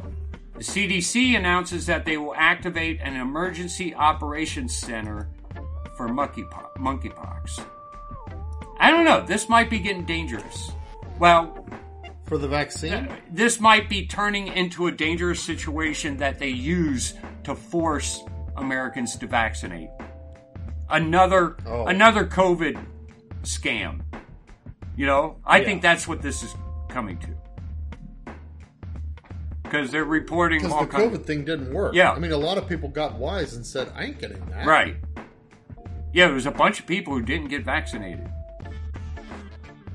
And so crap, our plan failed. We need something else. Stronger. Let's do monkeypox. Yeah. I think that's what this was. In a 65-33 vote, this sickens me. U.S. Senate passes gun control legislation for the first time in decades. The bill calls for tougher background checks on gun purchases younger than 21. Blocks gun sales to individuals with a history of domestic abuse against unmarried partners. I've not seen anything glaring yet. And provides funding to encourage the adoption of a red flag law, among others. That's the part that's scary. That's the bad part, the red flag law. But even history of domestic violence. Here's the thing. History of domestic violence against unmarried partners. Unmarried? That doesn't make any sense. But if you're married, here's the thing. It's like... That's like reporting your ex-husband. That's what that is. Or your live-in boyfriend. Or your ex-boyfriend. But here's why that's problematic. Because, think about, without mentioning names, my son. Okay. He was this isn't domestic violence, but the same kind of situation could attain. Yeah, someone accuses you, you're guilty until proven innocent. Yeah, as a teacher of, inappropriate behavior with a girl who was a student, whatever. But because the prosecutor did not have the backbone to tell the mom, your daughter's a lying piece of dirt, my son ended up having to accept a plea deal to avoid the very real possibility of 20 years in prison. Okay, translate that same kind of situation into numerous other cases, and you've got people who are going to be denied maybe, I don't know, the ability to buy firearms that shouldn't be denied. Right. This really and it's going to spread a lot because they've already turned half the country into Karens. You know? And it's like just some stupid nosy old lady next door sees that you have a gun, doesn't like you because your kids maybe step on her grass, And she calls the cops and says, I don't think those people should have guns. They're a bunch of hilljacks. That's what this is. Now, red flag. Boom. And now you're... Yeah, and you exactly. That's... You don't get... There's no way to fight it, really, if you're a normal American making a normal amount of money.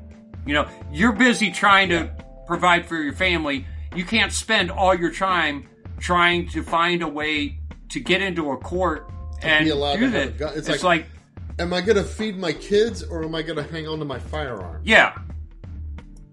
That's what all this really boils down to. That's what this is terrible.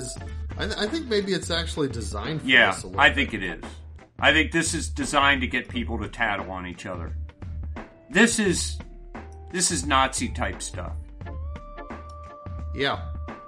I mean, that's everybody knows. There's no denying it anymore. The first thing they do is they take your guns away, so you can't fight. That's what it's all about. And we got to point out that if more people had guns, these shootings would be less frequent and not nearly as deadly. That's true. They would end immediately. Every single city in the United States, in the history of the United States, every jurisdiction that encourages gun ownership and carry has seen a drop in violent crime. Every single one. I wonder. I know that, like, some of the Catholic churches around here, some of the ushers are all carrying. Mm-hmm. Oh, they're packing at Mass? Yeah. I don't know which ones. I would love to attend those churches. I don't know which ones. I don't know if ours is one. But I thought there were... I would drive a few extra minutes to attend those. We had an incident. Speaking of which, because after the Dodd case, we're getting promised all kinds of violence and stuff. And so this Sunday is the first Sunday after the decision, and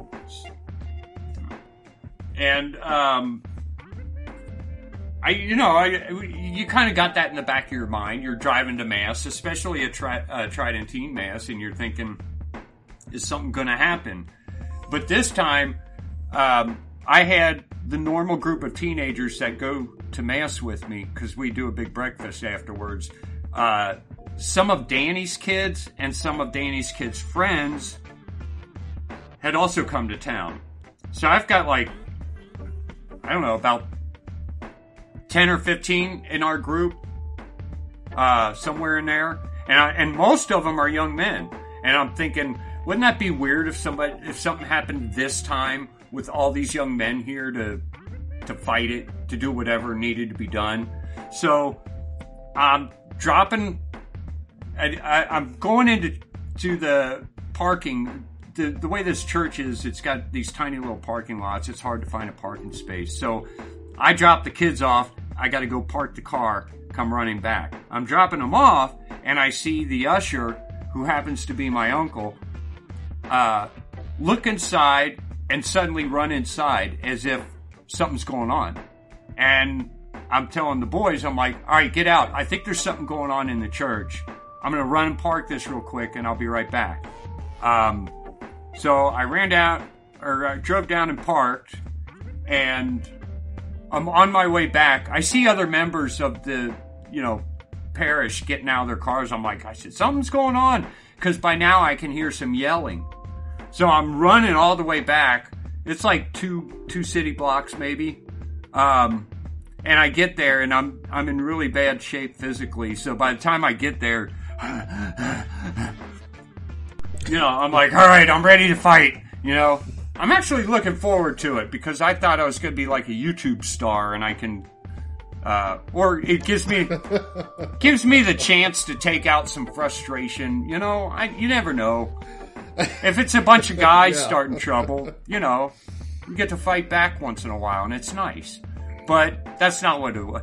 It was just some junkie, some crackhead old lady who had gone to the front of church and started yelling things, and they just let her out and then waited for the police to come get her. But she was kind of crazy, and this big disappointment. That was a letdown.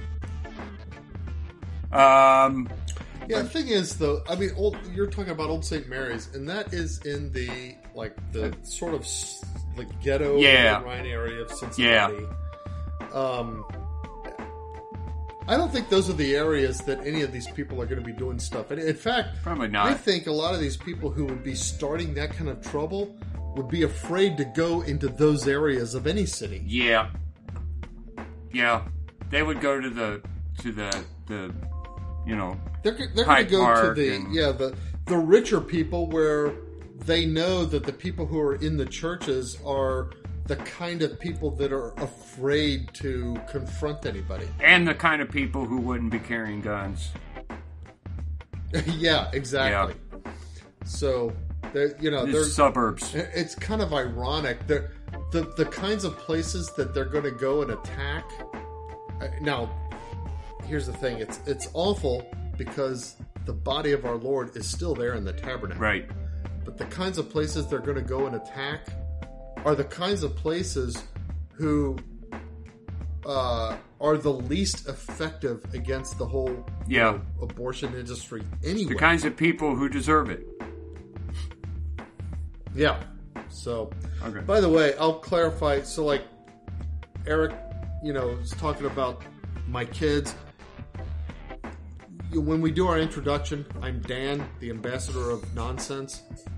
But within my family, I'm Danny. So if you hear Eric say Danny, he's talking about me. Yeah. Like most people call you Dan, and if he says Dan, he's almost always talking about Dan the man, my brother-in-law, who's... So, anyway. And then Grandpa, who's also Dan, is Dad. Here's the only time it gets confusing, because a lot of times I'll say Danny, and people don't know whether I'm talking about you or your son. There's right, because my son is also Danny. That's right. Yeah, so we've got 4 Dans in the family. Four living Dans within this family that often are together. Yeah. So, and none of them really have nicknames other than Dad. That's right. Dan, Danny. That's what you got. All right. Let's see. Scientists discover the largest known bacterium. Okay. Bacterium. You got to be kidding me. Why? That was on my nonsense news. That's it. I'm going to shut up then. All right. 5. No. Don't shut up. Go ahead with it. This is actually pretty cool. I can't even say the name, but it was found in I didn't have the Guadalupe name in my archipelago. In the mangroves of Guadalupe archipelago. Oh, yeah, the Guadalupe archipelago. So an archipelago is like a series of islands. Okay. Almost like small islands, almost like hummocks. So they're saying a single organism is 2 centimeters long. Is that right? Not a single organism, a single-celled organism. So this one cell is 2 centimeters big. Yeah. Wow. Now, we have cells in our body that are that long, like our muscle cells, for example. Okay, I didn't know that. But that's just a part of an organ. That does one thing and serves one purpose. This isn't a whole organism. This is an entire organism. So think of an amoeba that big. One cell. Do you know what the... This is huge. Do you know what the biggest cell ever discovered is? No. A nerve, probably a brain cell, right? No. The biggest single cell that we know of is the yolk of an egg of a ostrich. Oh, that is a cell. Because that is a single cell. You're right. Wow, I should have thought of that. Someday. Because it's, whether it's a gamete unfertilized or a fertilized before it, it has developed into multiplication. Still one cell. An embryo. But that is the single largest cell. You're right. Wow. Someday I'm going to have, if I ever get to move to a farm, I am going to have ostriches and I will be able to eat an ostrich egg. That's what I want to be able to do. Yeah. But not buy one from someone. I want to get my own ostrich egg. I mean, are ostriches' eggs even good? I have no idea. I love eggs. But, I mean, I've only had chicken eggs. I don't know whether a duck egg is any good or... That'd be a big old omelet, wouldn't it? Huh. You ever see the movie Dennis Quaid and Kathleen Turner called Undercover Blues? No. It's worth a watch. Okay. It's just kind of fun. But there's this one guy who's like the ostrich guy at the zoo, and I forget the actual reasons why they're disappearing, but these ostriches are disappearing from the zoo. Huh. Did you ever see... When you said... The, Gods Must Be Crazy Part 2? Yes. When he eats that ostrich. They find an ostrich egg, but the ostrich is going to beat him up for taking his egg first. I don't know. Yeah. That's kind of a funny movie, but not nearly as funny as Part 1. Though, the Gods Must Be Crazy was a kind of a masterpiece. Yeah. And then the Gods Must Be Crazy 2, it had its moments, but it just wasn't as continuously good as the Gods Must Be Crazy. I always lose him. I think he's touching his... Can you hear me now? I think he's touching his... Okay, I think I must have lost you. Hold on. Whatchamacallit? Here he is. I lost you. Yeah, sorry guys. I think it was me. I adjusted. I've got these JVC wireless earbuds, and I adjusted one. But they have these features where, like, if you touch the outside, it pauses and plays and stuff like that. Yeah. And I think I accidentally touched the touch-sensitive area of it. Okay. But anyway, yeah, like I was saying, Gods Must Be Crazy, really fun movie. Gods Must Be Crazy 2. It had its moments, but it just wasn't not as funny. As continuously enjoyable. Here's the thing. In the first one, the first, 30 minutes of the movie is a bunch of naked Africans walking around. You know? I mean, that's it. There's just boobs everywhere. Not in a way that's it's not in a way that you would call, I don't know, provocative. Yeah, I know, but boobs are boobs. I mean, it's more like National Geographic stuff. Yeah, I know, but there's still the thing about kids sneaking into the bathroom with a National Geographic magazine. That's still there. Yeah, is that a thing? Yeah, everybody, it's a joke, but okay, I guess it's a joke, but I never did that. I didn't either. I'm just saying that boobs are boobs. But yeah, I guess I could imagine. Okay, so if they could produce the movie without that particular like for the women, if they could zoom in a little bit more so that they just showed them from the neck up or something like that. Well, here's the thing. I very craftfully cut out and edited that movie so that this movie still makes sense 100%, and there's very, very little of that in it. I think I did a pretty good job. Now, I did that with several movies, and I shared them on the Pirate Bay. Mm-hmm. And I said, this is the Gods Must Be Crazy, censored, so that the nudity is edited out. Now, right. When you share something, like on a program, you share a torrent, and the way it works is it takes notice of how many times it was uploaded by you versus downloaded by you, and it says, it gives you a ratio.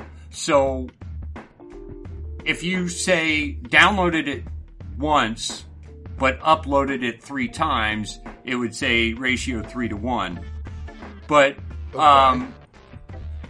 since I didn't download it at all,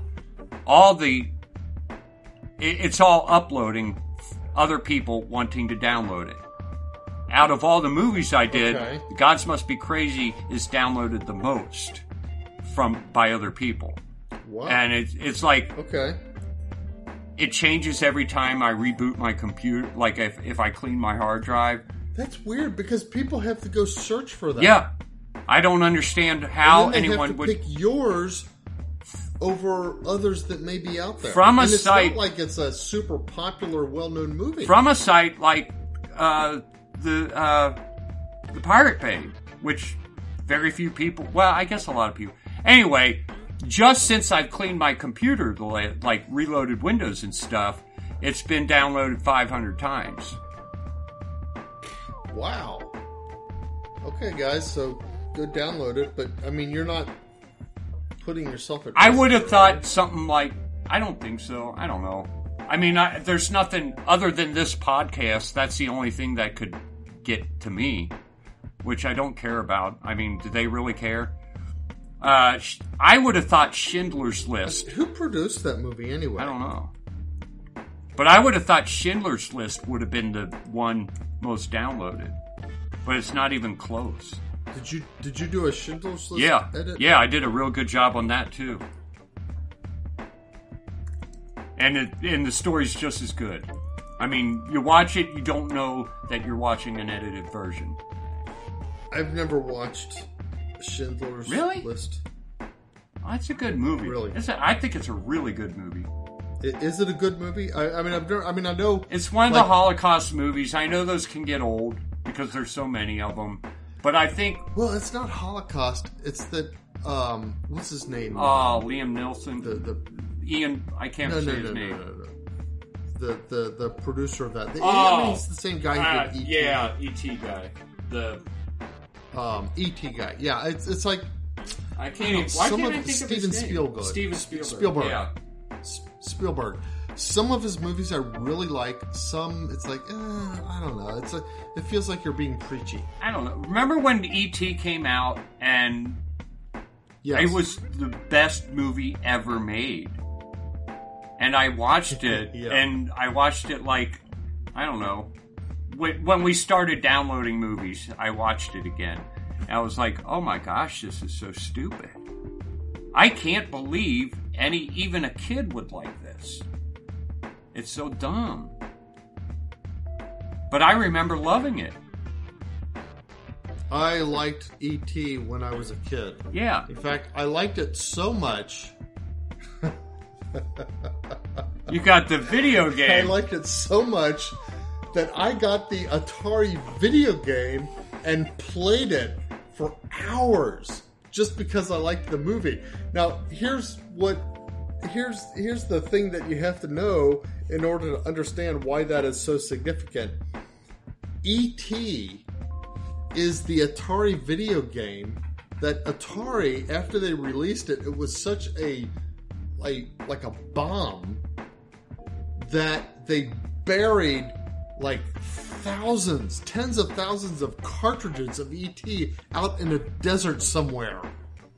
Yeah, they found them. And then they were actually discovered. It's like, wait a minute, this is an Atari game, E.T. Because they thought it was a big what do you call that? A rumor that myth. They thought it was an urban legend. You know? Oh yeah, and then they found it. It turned out to be real. Yeah, they did.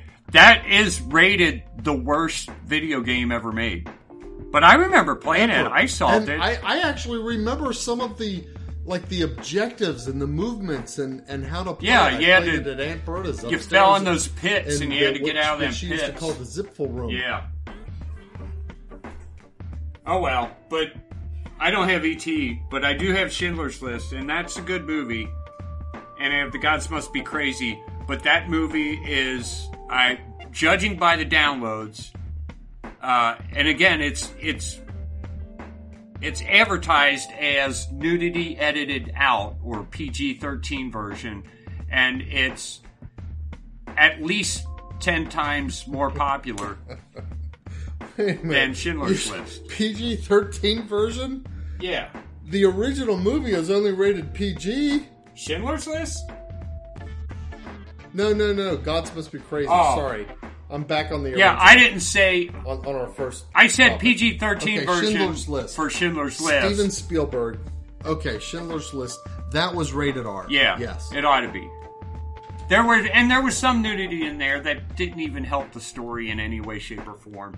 It was like just sex. Okay, so you edited that and made it a fully comprehensible story without any PG-13, without any boobs or other body parts being shown. That's one of those things. It's like, why does a director feel the need to do that? Yeah, it wasn't necessary. Go without it. Yeah. Yeah. So. Anyway, the reason I was back on Gods Must Be Crazy is because I went ahead and pulled that up on IMDb while we're talking. Yeah. And so IMDb, okay, you've got the movie page, you've got the top cast, and you can go into the full cast if you want. And then you've got more movies like this. Okay, so the first four, I haven't clicked on the arrow to select the next four, but the first four are, okay, The Gods Must Be Crazy 2, fine. And then Crazy Safari, which is obviously like, I don't know, maybe a Hong Kong version of it. The Gods Must Be Crazy in China, which has that same guy with like a panda bear and a monkey. I don't know, maybe I don't know what that is. And then Crazy Hong Kong. It's like this one movie is such a fun story.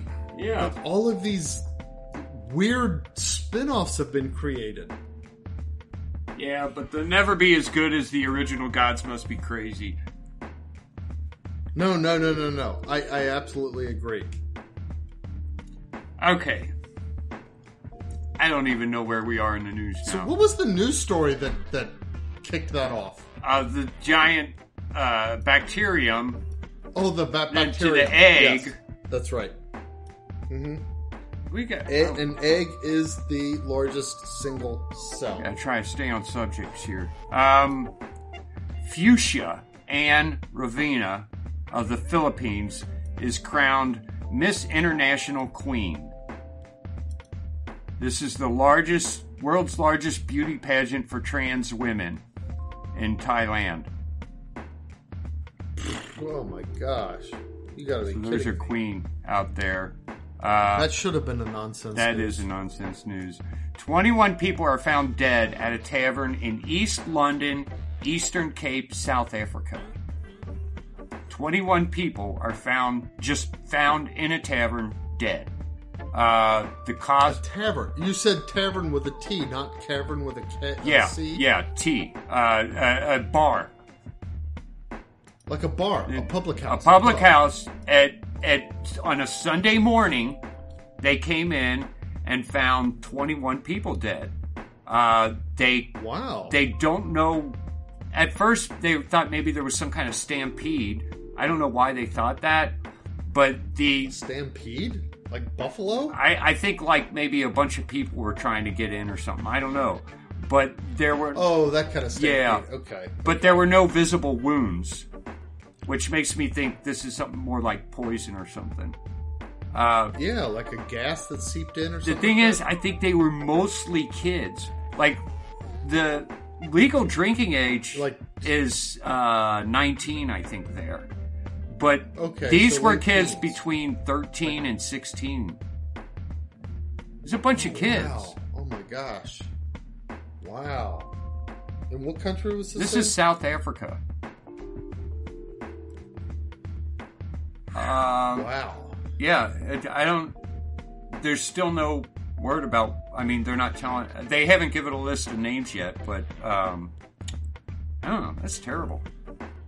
I don't know, a bunch of kids sneak into a bar I hate and... to think of those kids' parents and families and stuff. Yeah. But, like, also, what was the agent used? I mean, what killed them? Yeah, they don't know. They don't seem to know yet. Was this some kind of weird experiment? And also, did some people leave? Like, knowing that other people are dying? Or how did that... Did everybody there die? Or did... It's like, oh wait, it's so weird. Dying. I got to get out of here, and then not say anything afterwards. Wow, really bizarre. Yeah.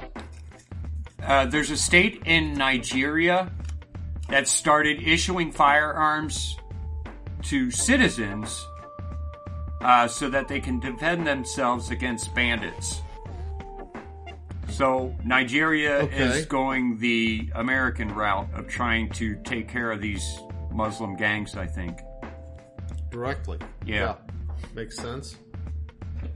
Russia defaults on 2 Euro bonds worth $100 million because of sanctions placed on them.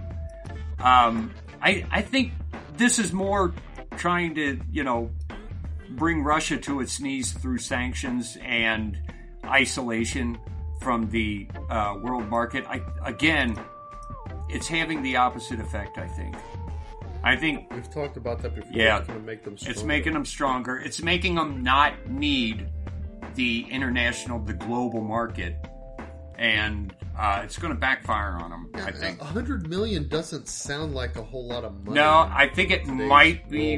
Maybe it's like, Russia defaults on 2 Taiwanese-owned Eurobonds. I don't understand enough about bonds to really understand what they're talking about. And I don't understand if these are from Russian citizens. That it doesn't make sense to me. No, Taiwan a bond is issued by a government enter or into a company. Europe. It could be a company, but usually by a government, and it just says, if you buy this bond today for, say $35, in 10 years, this bond will be worth $50. But it's a Euro bond. That kind of thing. And so a Euro, I don't know what a Euro bond is.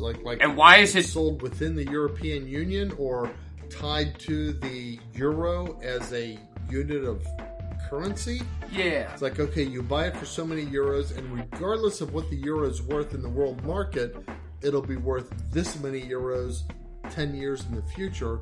And then people in Taiwan bought these bonds from Russia to provide Russia with money to do their thing, and now they're saying that they're going to default on these. So I don't know. Russia defaults on I don't know why they were selling Euro bonds, but they default on a Euro bond. But here's the thing. They tried to service the debt, but they were blocked because because of a ban from Swift Bank. Oh, okay. So Russia is basically being told, you can't pay this. You don't have access to this money that you would need to make good on these bonds. Yeah. So Russia's like, well, hey, we're being banned. We're going to pass that along to you, the buyers of the bonds. If you want your money, go put pressure on those who are denying us access to the money to pay you. But I don't understand how that hurts Russia. I kind of think that it doesn't. Other than possibly if Russia wants to, in the future, borrow money within the international bond community, they say, wait a minute, people bought bonds from you before and they didn't get their money back out of them. And so they wouldn't be able to do that. That would be the only sense in which this hurts Russia. Here's the thing. Probably someone who understands finances and economies is probably pulling their hair out just listening to us. Because I hear people say that, the idea of borrowing and lending money between countries is idiotic. It just enslaves the country to banks and nothing more. So I guess we'll get off that subject and move on. I just don't understand. I just thought I'd mention it because I said from the start, if they do this, they're making Russia stronger, not weaker, I think. And I think that's probably correct. Yeah. At least 46 people are found dead inside a tractor trailer in San Antonio, Texas. I think 16 others are taken to hospital. These are immigrants. Like illegals? Yeah. What? These are illegals. Yeah. All South American. Have they, tested any of them for, are they carrying drugs or anything like that? And have they determined maybe whether they're human trafficking? They're talking about them as if they're immigrants, but I think they're actually being trafficked. I think that's what they're trying not to say here. The ones that died, the fact that they were found, whether died or gone to the hospital, probably better than whatever life they were headed towards then. Very possibly. Yeah. But this is just, it's sick. The fact that we're trying, because even CNN had to admit that most trafficking is done by the cartels. Most of the immigration is done by the cartels, the illegal immigration. And of course... So you're going to see an obvious correlation. Yeah. I still think, if somebody had the money to pay a good mercenary group, I don't know, for some reason human trafficking, especially the kind of the sex slave human trafficking thing, it just really gets to me. And if somebody could pay a really, really good mercenary group to just identify not the traffickers, but the customers. Yeah. Who end up benefiting from those traffickers and just randomly, after very, very good intel, just assassinate them. Boom. Or bullet in the head, at least expose a sniper's rifle.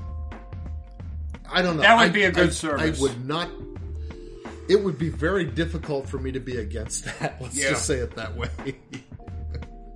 Yeah.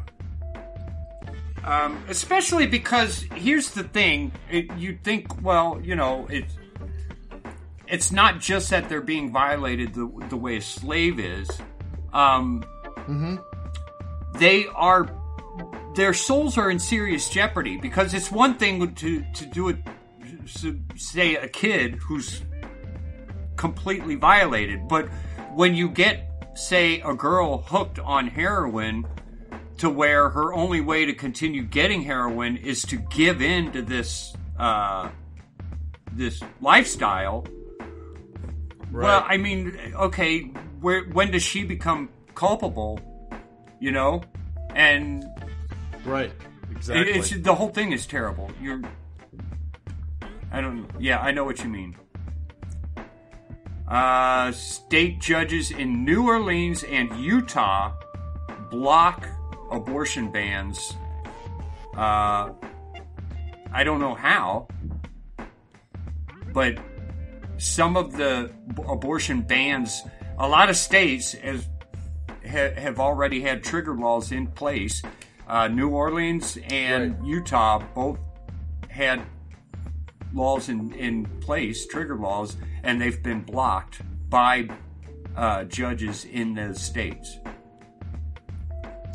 Yeah, honestly, I think ignore the judges. Yeah, I think that's what we should do. The sheriffs and the state police arrest the doctors if they perform the abortions. Yeah. Start the process of prosecuting under the laws of that state and let it shake out. Yeah. Don't pay attention to those judges. Let it, let whatever appeals process works, whatever, fine.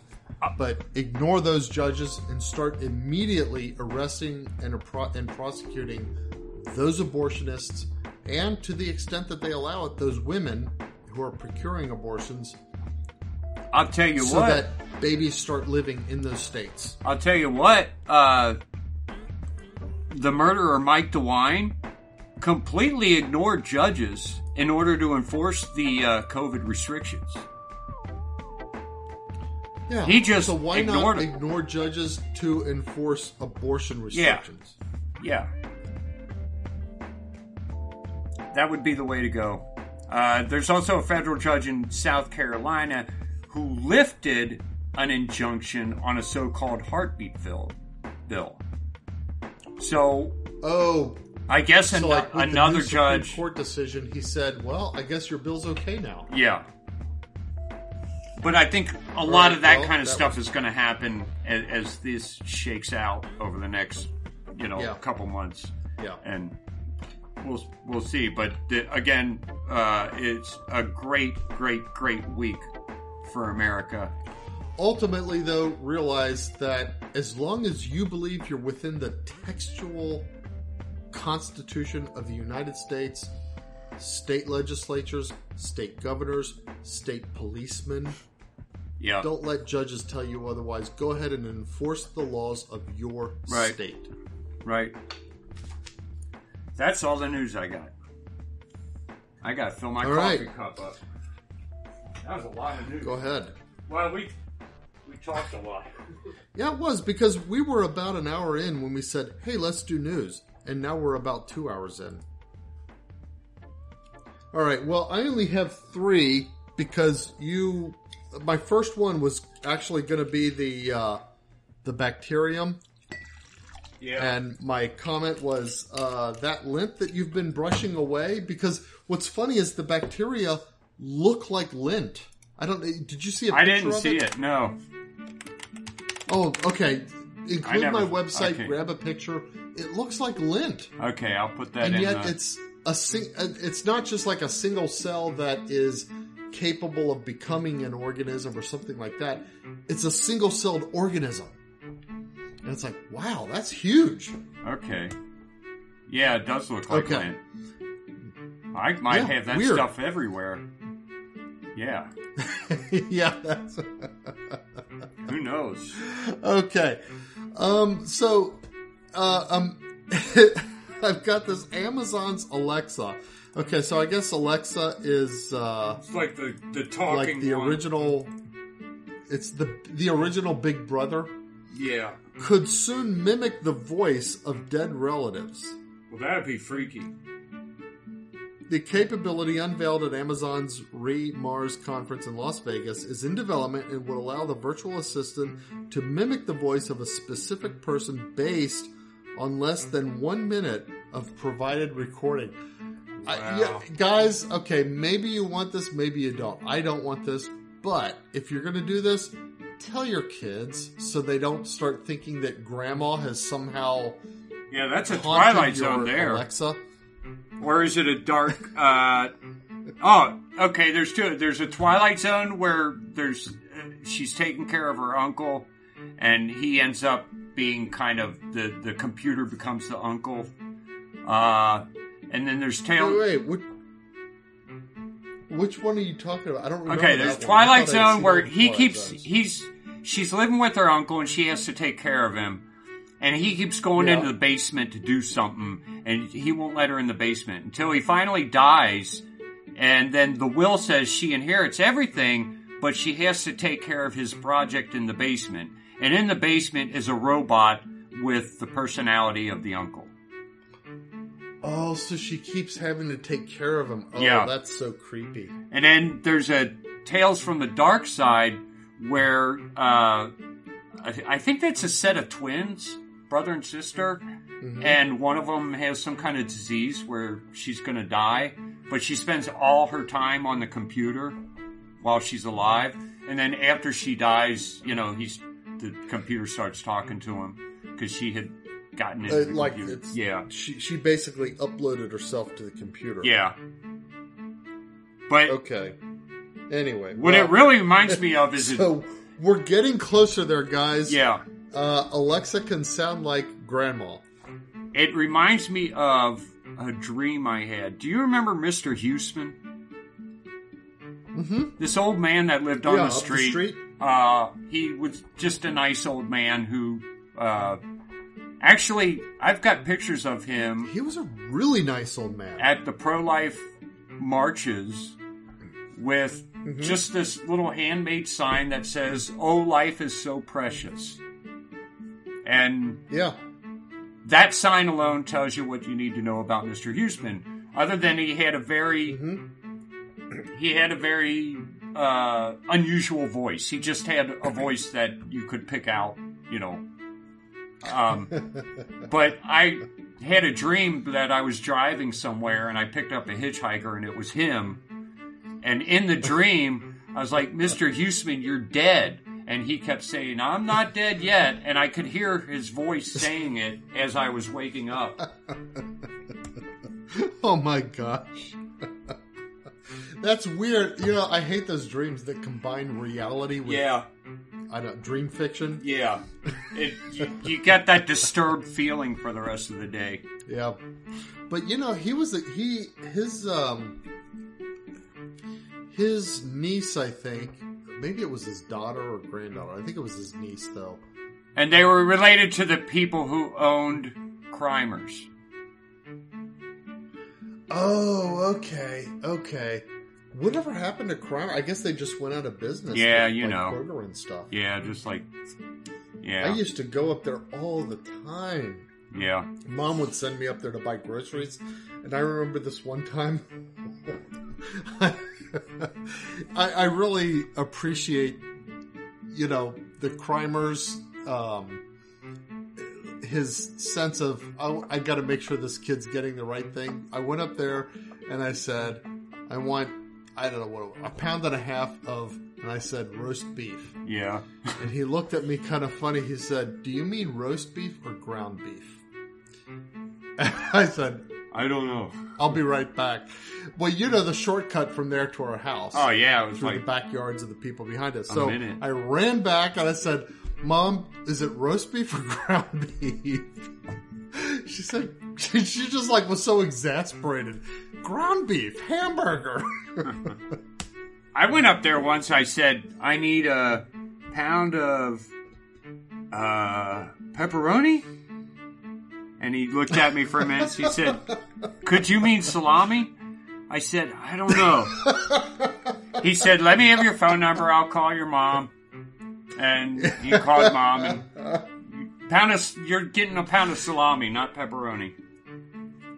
They were such good people. Yeah, they were. That's the thing. You can't find that in grocery stores anymore. Stinks. Yeah. All right. Anyway, boy, we got far afield of that topic, didn't we? Wow.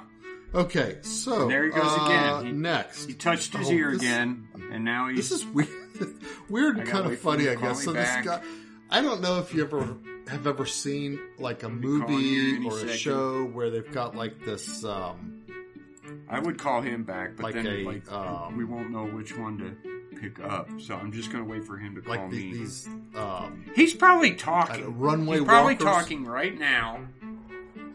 I'm going to silence his voice when I like the fashion models this walking recording. on the runway. But let's see how long he talks without knowing that he's hung up on me. Here he is. Did it again, huh? I guess I lost you. Okay. So, you ever see these shows where they've got, like, the fashion runway walkers? Yeah. So, I guess this guy just decided to have fun with that. And he's got these, like, stupid things that he just found around his house. And he goes and like, mocks and mimics these runway walkers. Yeah. Wearing these stupid things. Like, he's got one of those old lady walkers. He's got it draped on his shoulders. It's pretty funny. Kind of a hit. Does he do videos of this and then share the videos, or is there an event that he does? That appears to be what he's actually doing. It's pretty funny. I didn't go and find the this actual videos. This is an Instagram sensation. Yeah, it's pretty funny. He looks so serious. I know. He's like, I think that's part of the gag is because these women who and see, here's the thing.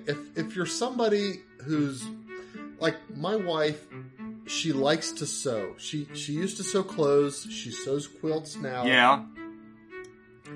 And so there's this program called Project Runway, which is kind of annoying because it's so full of these, like, really flaming gay people. And, of course, they always want to pawn all over them and that kind of stuff. But she still likes to see the sewing projects. Yeah. But at least 50% of the time, the projects that they come up with, and what it is, the contest, it's like one of those reality show contests. Yeah. And the reality show is for the people who are actually sewing the clothes. And then they have to sew them for a particular model, and then the model has to walk the runway and that kind of stuff. And they have, this very serious look and so forth. And but sometimes the clothing that the people who are sewing it make are so ridiculous. And I think that's what this guy is kind of making fun of. It's like, okay, these models are being asked to walk on this runway wearing something that is just completely stupid. Yeah. And he's walking out there with this real serious look. I'm watching the rest of the videos. They're funny. He looks so serious. He's got a door drink. It's so funny. It is hilarious. So anyway, I just thought that was a kind of a fun thing. Yeah, it's great. All right, and I only have one left. Let's see. Oh, this is another Pope thing. Here's the funny thing. Okay, we were talking before about the Pope's letters. Yeah. Or this one particular letter. And it's like, wow, how does the Pope write this particular nugget of gold wrapped in this turd? Well, I mean, I don't even know the context of this, okay? I'm just going to, I guess it's like a tweet or something like that. Mm-hmm. And here's the thing. The article on somersetlive.co.uk says, Pope Francis tells mums, that's a British word for mom, to stop ironing sons' shirts and urge them to get married. Well, hey. That is like... That's exactly what a pope should urge if he urges anything in terms of pragmatic life. Yeah, that sounds because like moms should not be ironing Benedict son's shirt after the age of, 13. Actually, JP by the age of 18, they ought to be getting married. Yeah. Yeah, that's good advice. Where is this pope? Where's he been? Yeah, exactly. And here's here's the funny thing. So this particular article, it's almost like it's being critical of him. Pope Francis has urged mothers to stop ironing their sons' shirts and encourage them to get married. The 85-year-old head of the Catholic Church, who has never been married and does not have children, made the comments during a service to mark the end of the 10th World Meeting of Families. It's like the article is criticizing him for giving this good advice, very on point and very good advice. He also told adult men not to take the easy road and return to their mothers in moments of difficulty. In other words, when things get tough, don't go back to mommy. Actually says something right, and you have this article criticizing him for it. Yeah. Well, wouldn't it be weird if suddenly, like tomorrow, the Pope issued something that banned the Novus Ordo, and like our dream Pope was. Pope Francis suddenly turns into our dream pope, and he's like, you know what? These Novus Orders are silly. I'm going to change. I'm going to hand in Francis. Actually, I would not want him to hand in Francis as a name. But if he said I'm going to hand in Francis, I'm going to be Pope Pius XIII. Yeah, Pius XIII. Something like that. And then he became Pius XIII. Wouldn't that be weird? Yeah. That would be super weird, but this is almost like that. Yeah, that's the kind of in a lesser degree. This is what that's like. It's weird. It's really strange that we should hear this from Pope Francis. And it's like he's telling men, young men, you have to be responsible for your families. Don't go running to mama. Be men. I had to be. And then this article is seems to be criticizing them for it, which is completely stupid. I had to be a man this week. I almost didn't record today because I picked that up when. Well, no, it was like. So, do you have an early morning tomorrow? No, but what happened was Tuesday. The kids are like, I smell sewage, Dad. I smell sewage. Like, oh no. I go down the basement and it's like, it hasn't flooded yet, but there's obviously a problem. It's like there's some kind of a leak coming. Not a leak, a stoppage. So, backup. Think of backup. In the sewage, okay. Yes. And I'm like, shoot. And, well, because it's Tuesday, we're already broke because we live paycheck to paycheck, and I don't even have enough money to rent a tool, let alone get a plumber. But today I took off work a little bit early, went and got the tool, did all the stuff that you have to do, and this is like 80 feet out, so I got to rent a 100-footer, and 80 feet. Yeah. Well, you didn't know that before. You just rented the 100-footer. Well, because this is the third time it's happened. Oh, okay. And I know what to do now, but it's gross, and no one likes to do it. But that's what I can't. No. Mom can't do it for me, so you just. Do you have one of those? What you gotta do. You have like an access opening in your basement, so you don't have to go through a toilet or anything. Yeah, I've got a pretty good pipe in the basement I can go through. But I didn't know that the first time. You must have like one of those old ceramic pipes that like cracked and then plants are growing. No, it's not that. At one point before I knew what to do, I had because I tried one thing and it didn't work. I finally called a plumber, and a guy came out, and he's this old guy, and he was really nice, and he kind of explained things to me as he's working. He said, this is a soft clog. He said, what happens is what does that mean? It means it's not a hard thing down there. There's just, what happened is your pipes are too big for your house. So down under there, the pipe is pretty big, and it doesn't slant enough for water to really run out. It just kind of wanders out. Oh. So like the water could kind of a chunk level out, but it's not, a turd's not going to roll along it as efficiently as it should. So you get one chunk that suddenly is stationary, and then other little chunks build up behind it, and that keeps happening until you got a clog. Oh, wow. And there's not a whole lot you can do about it.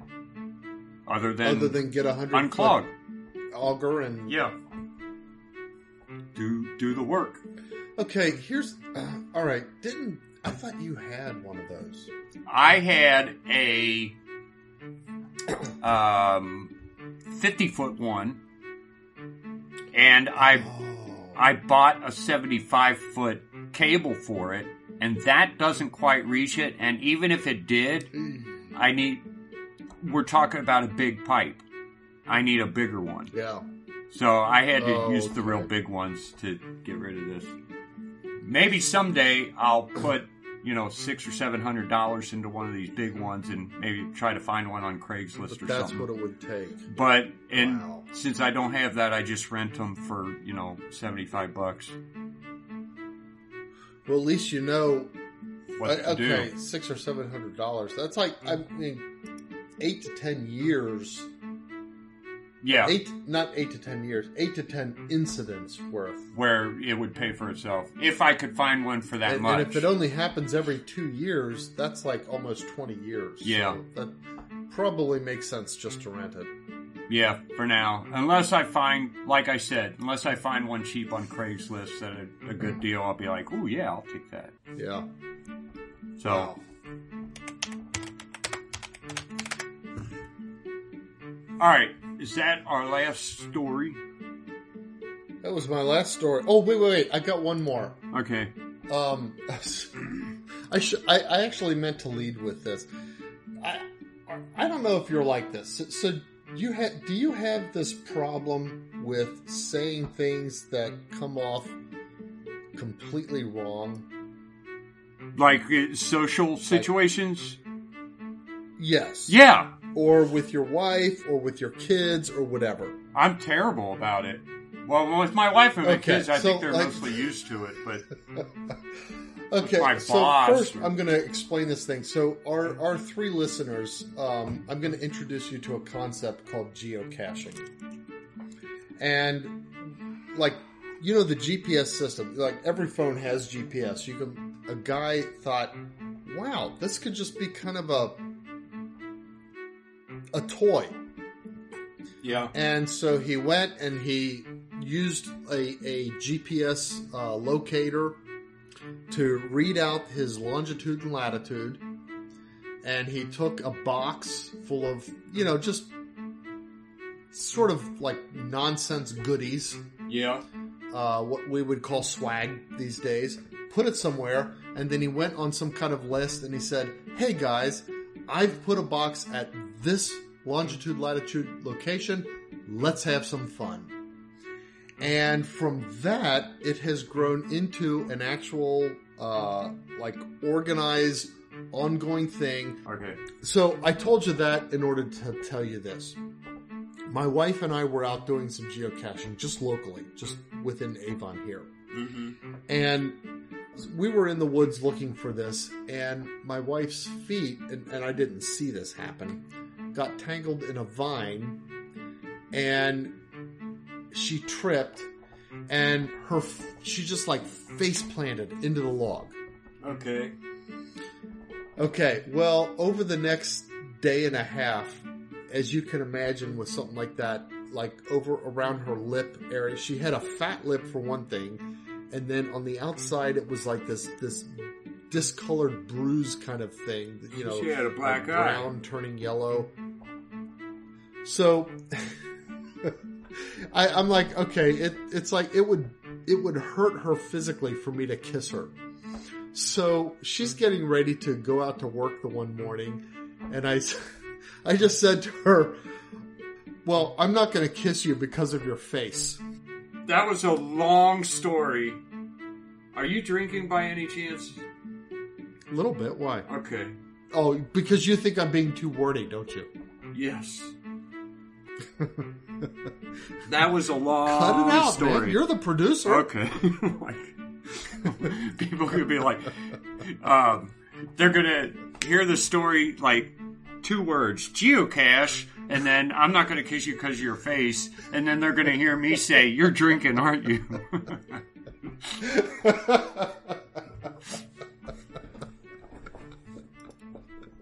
They'll get it either way. Yeah, they'll get it. All right.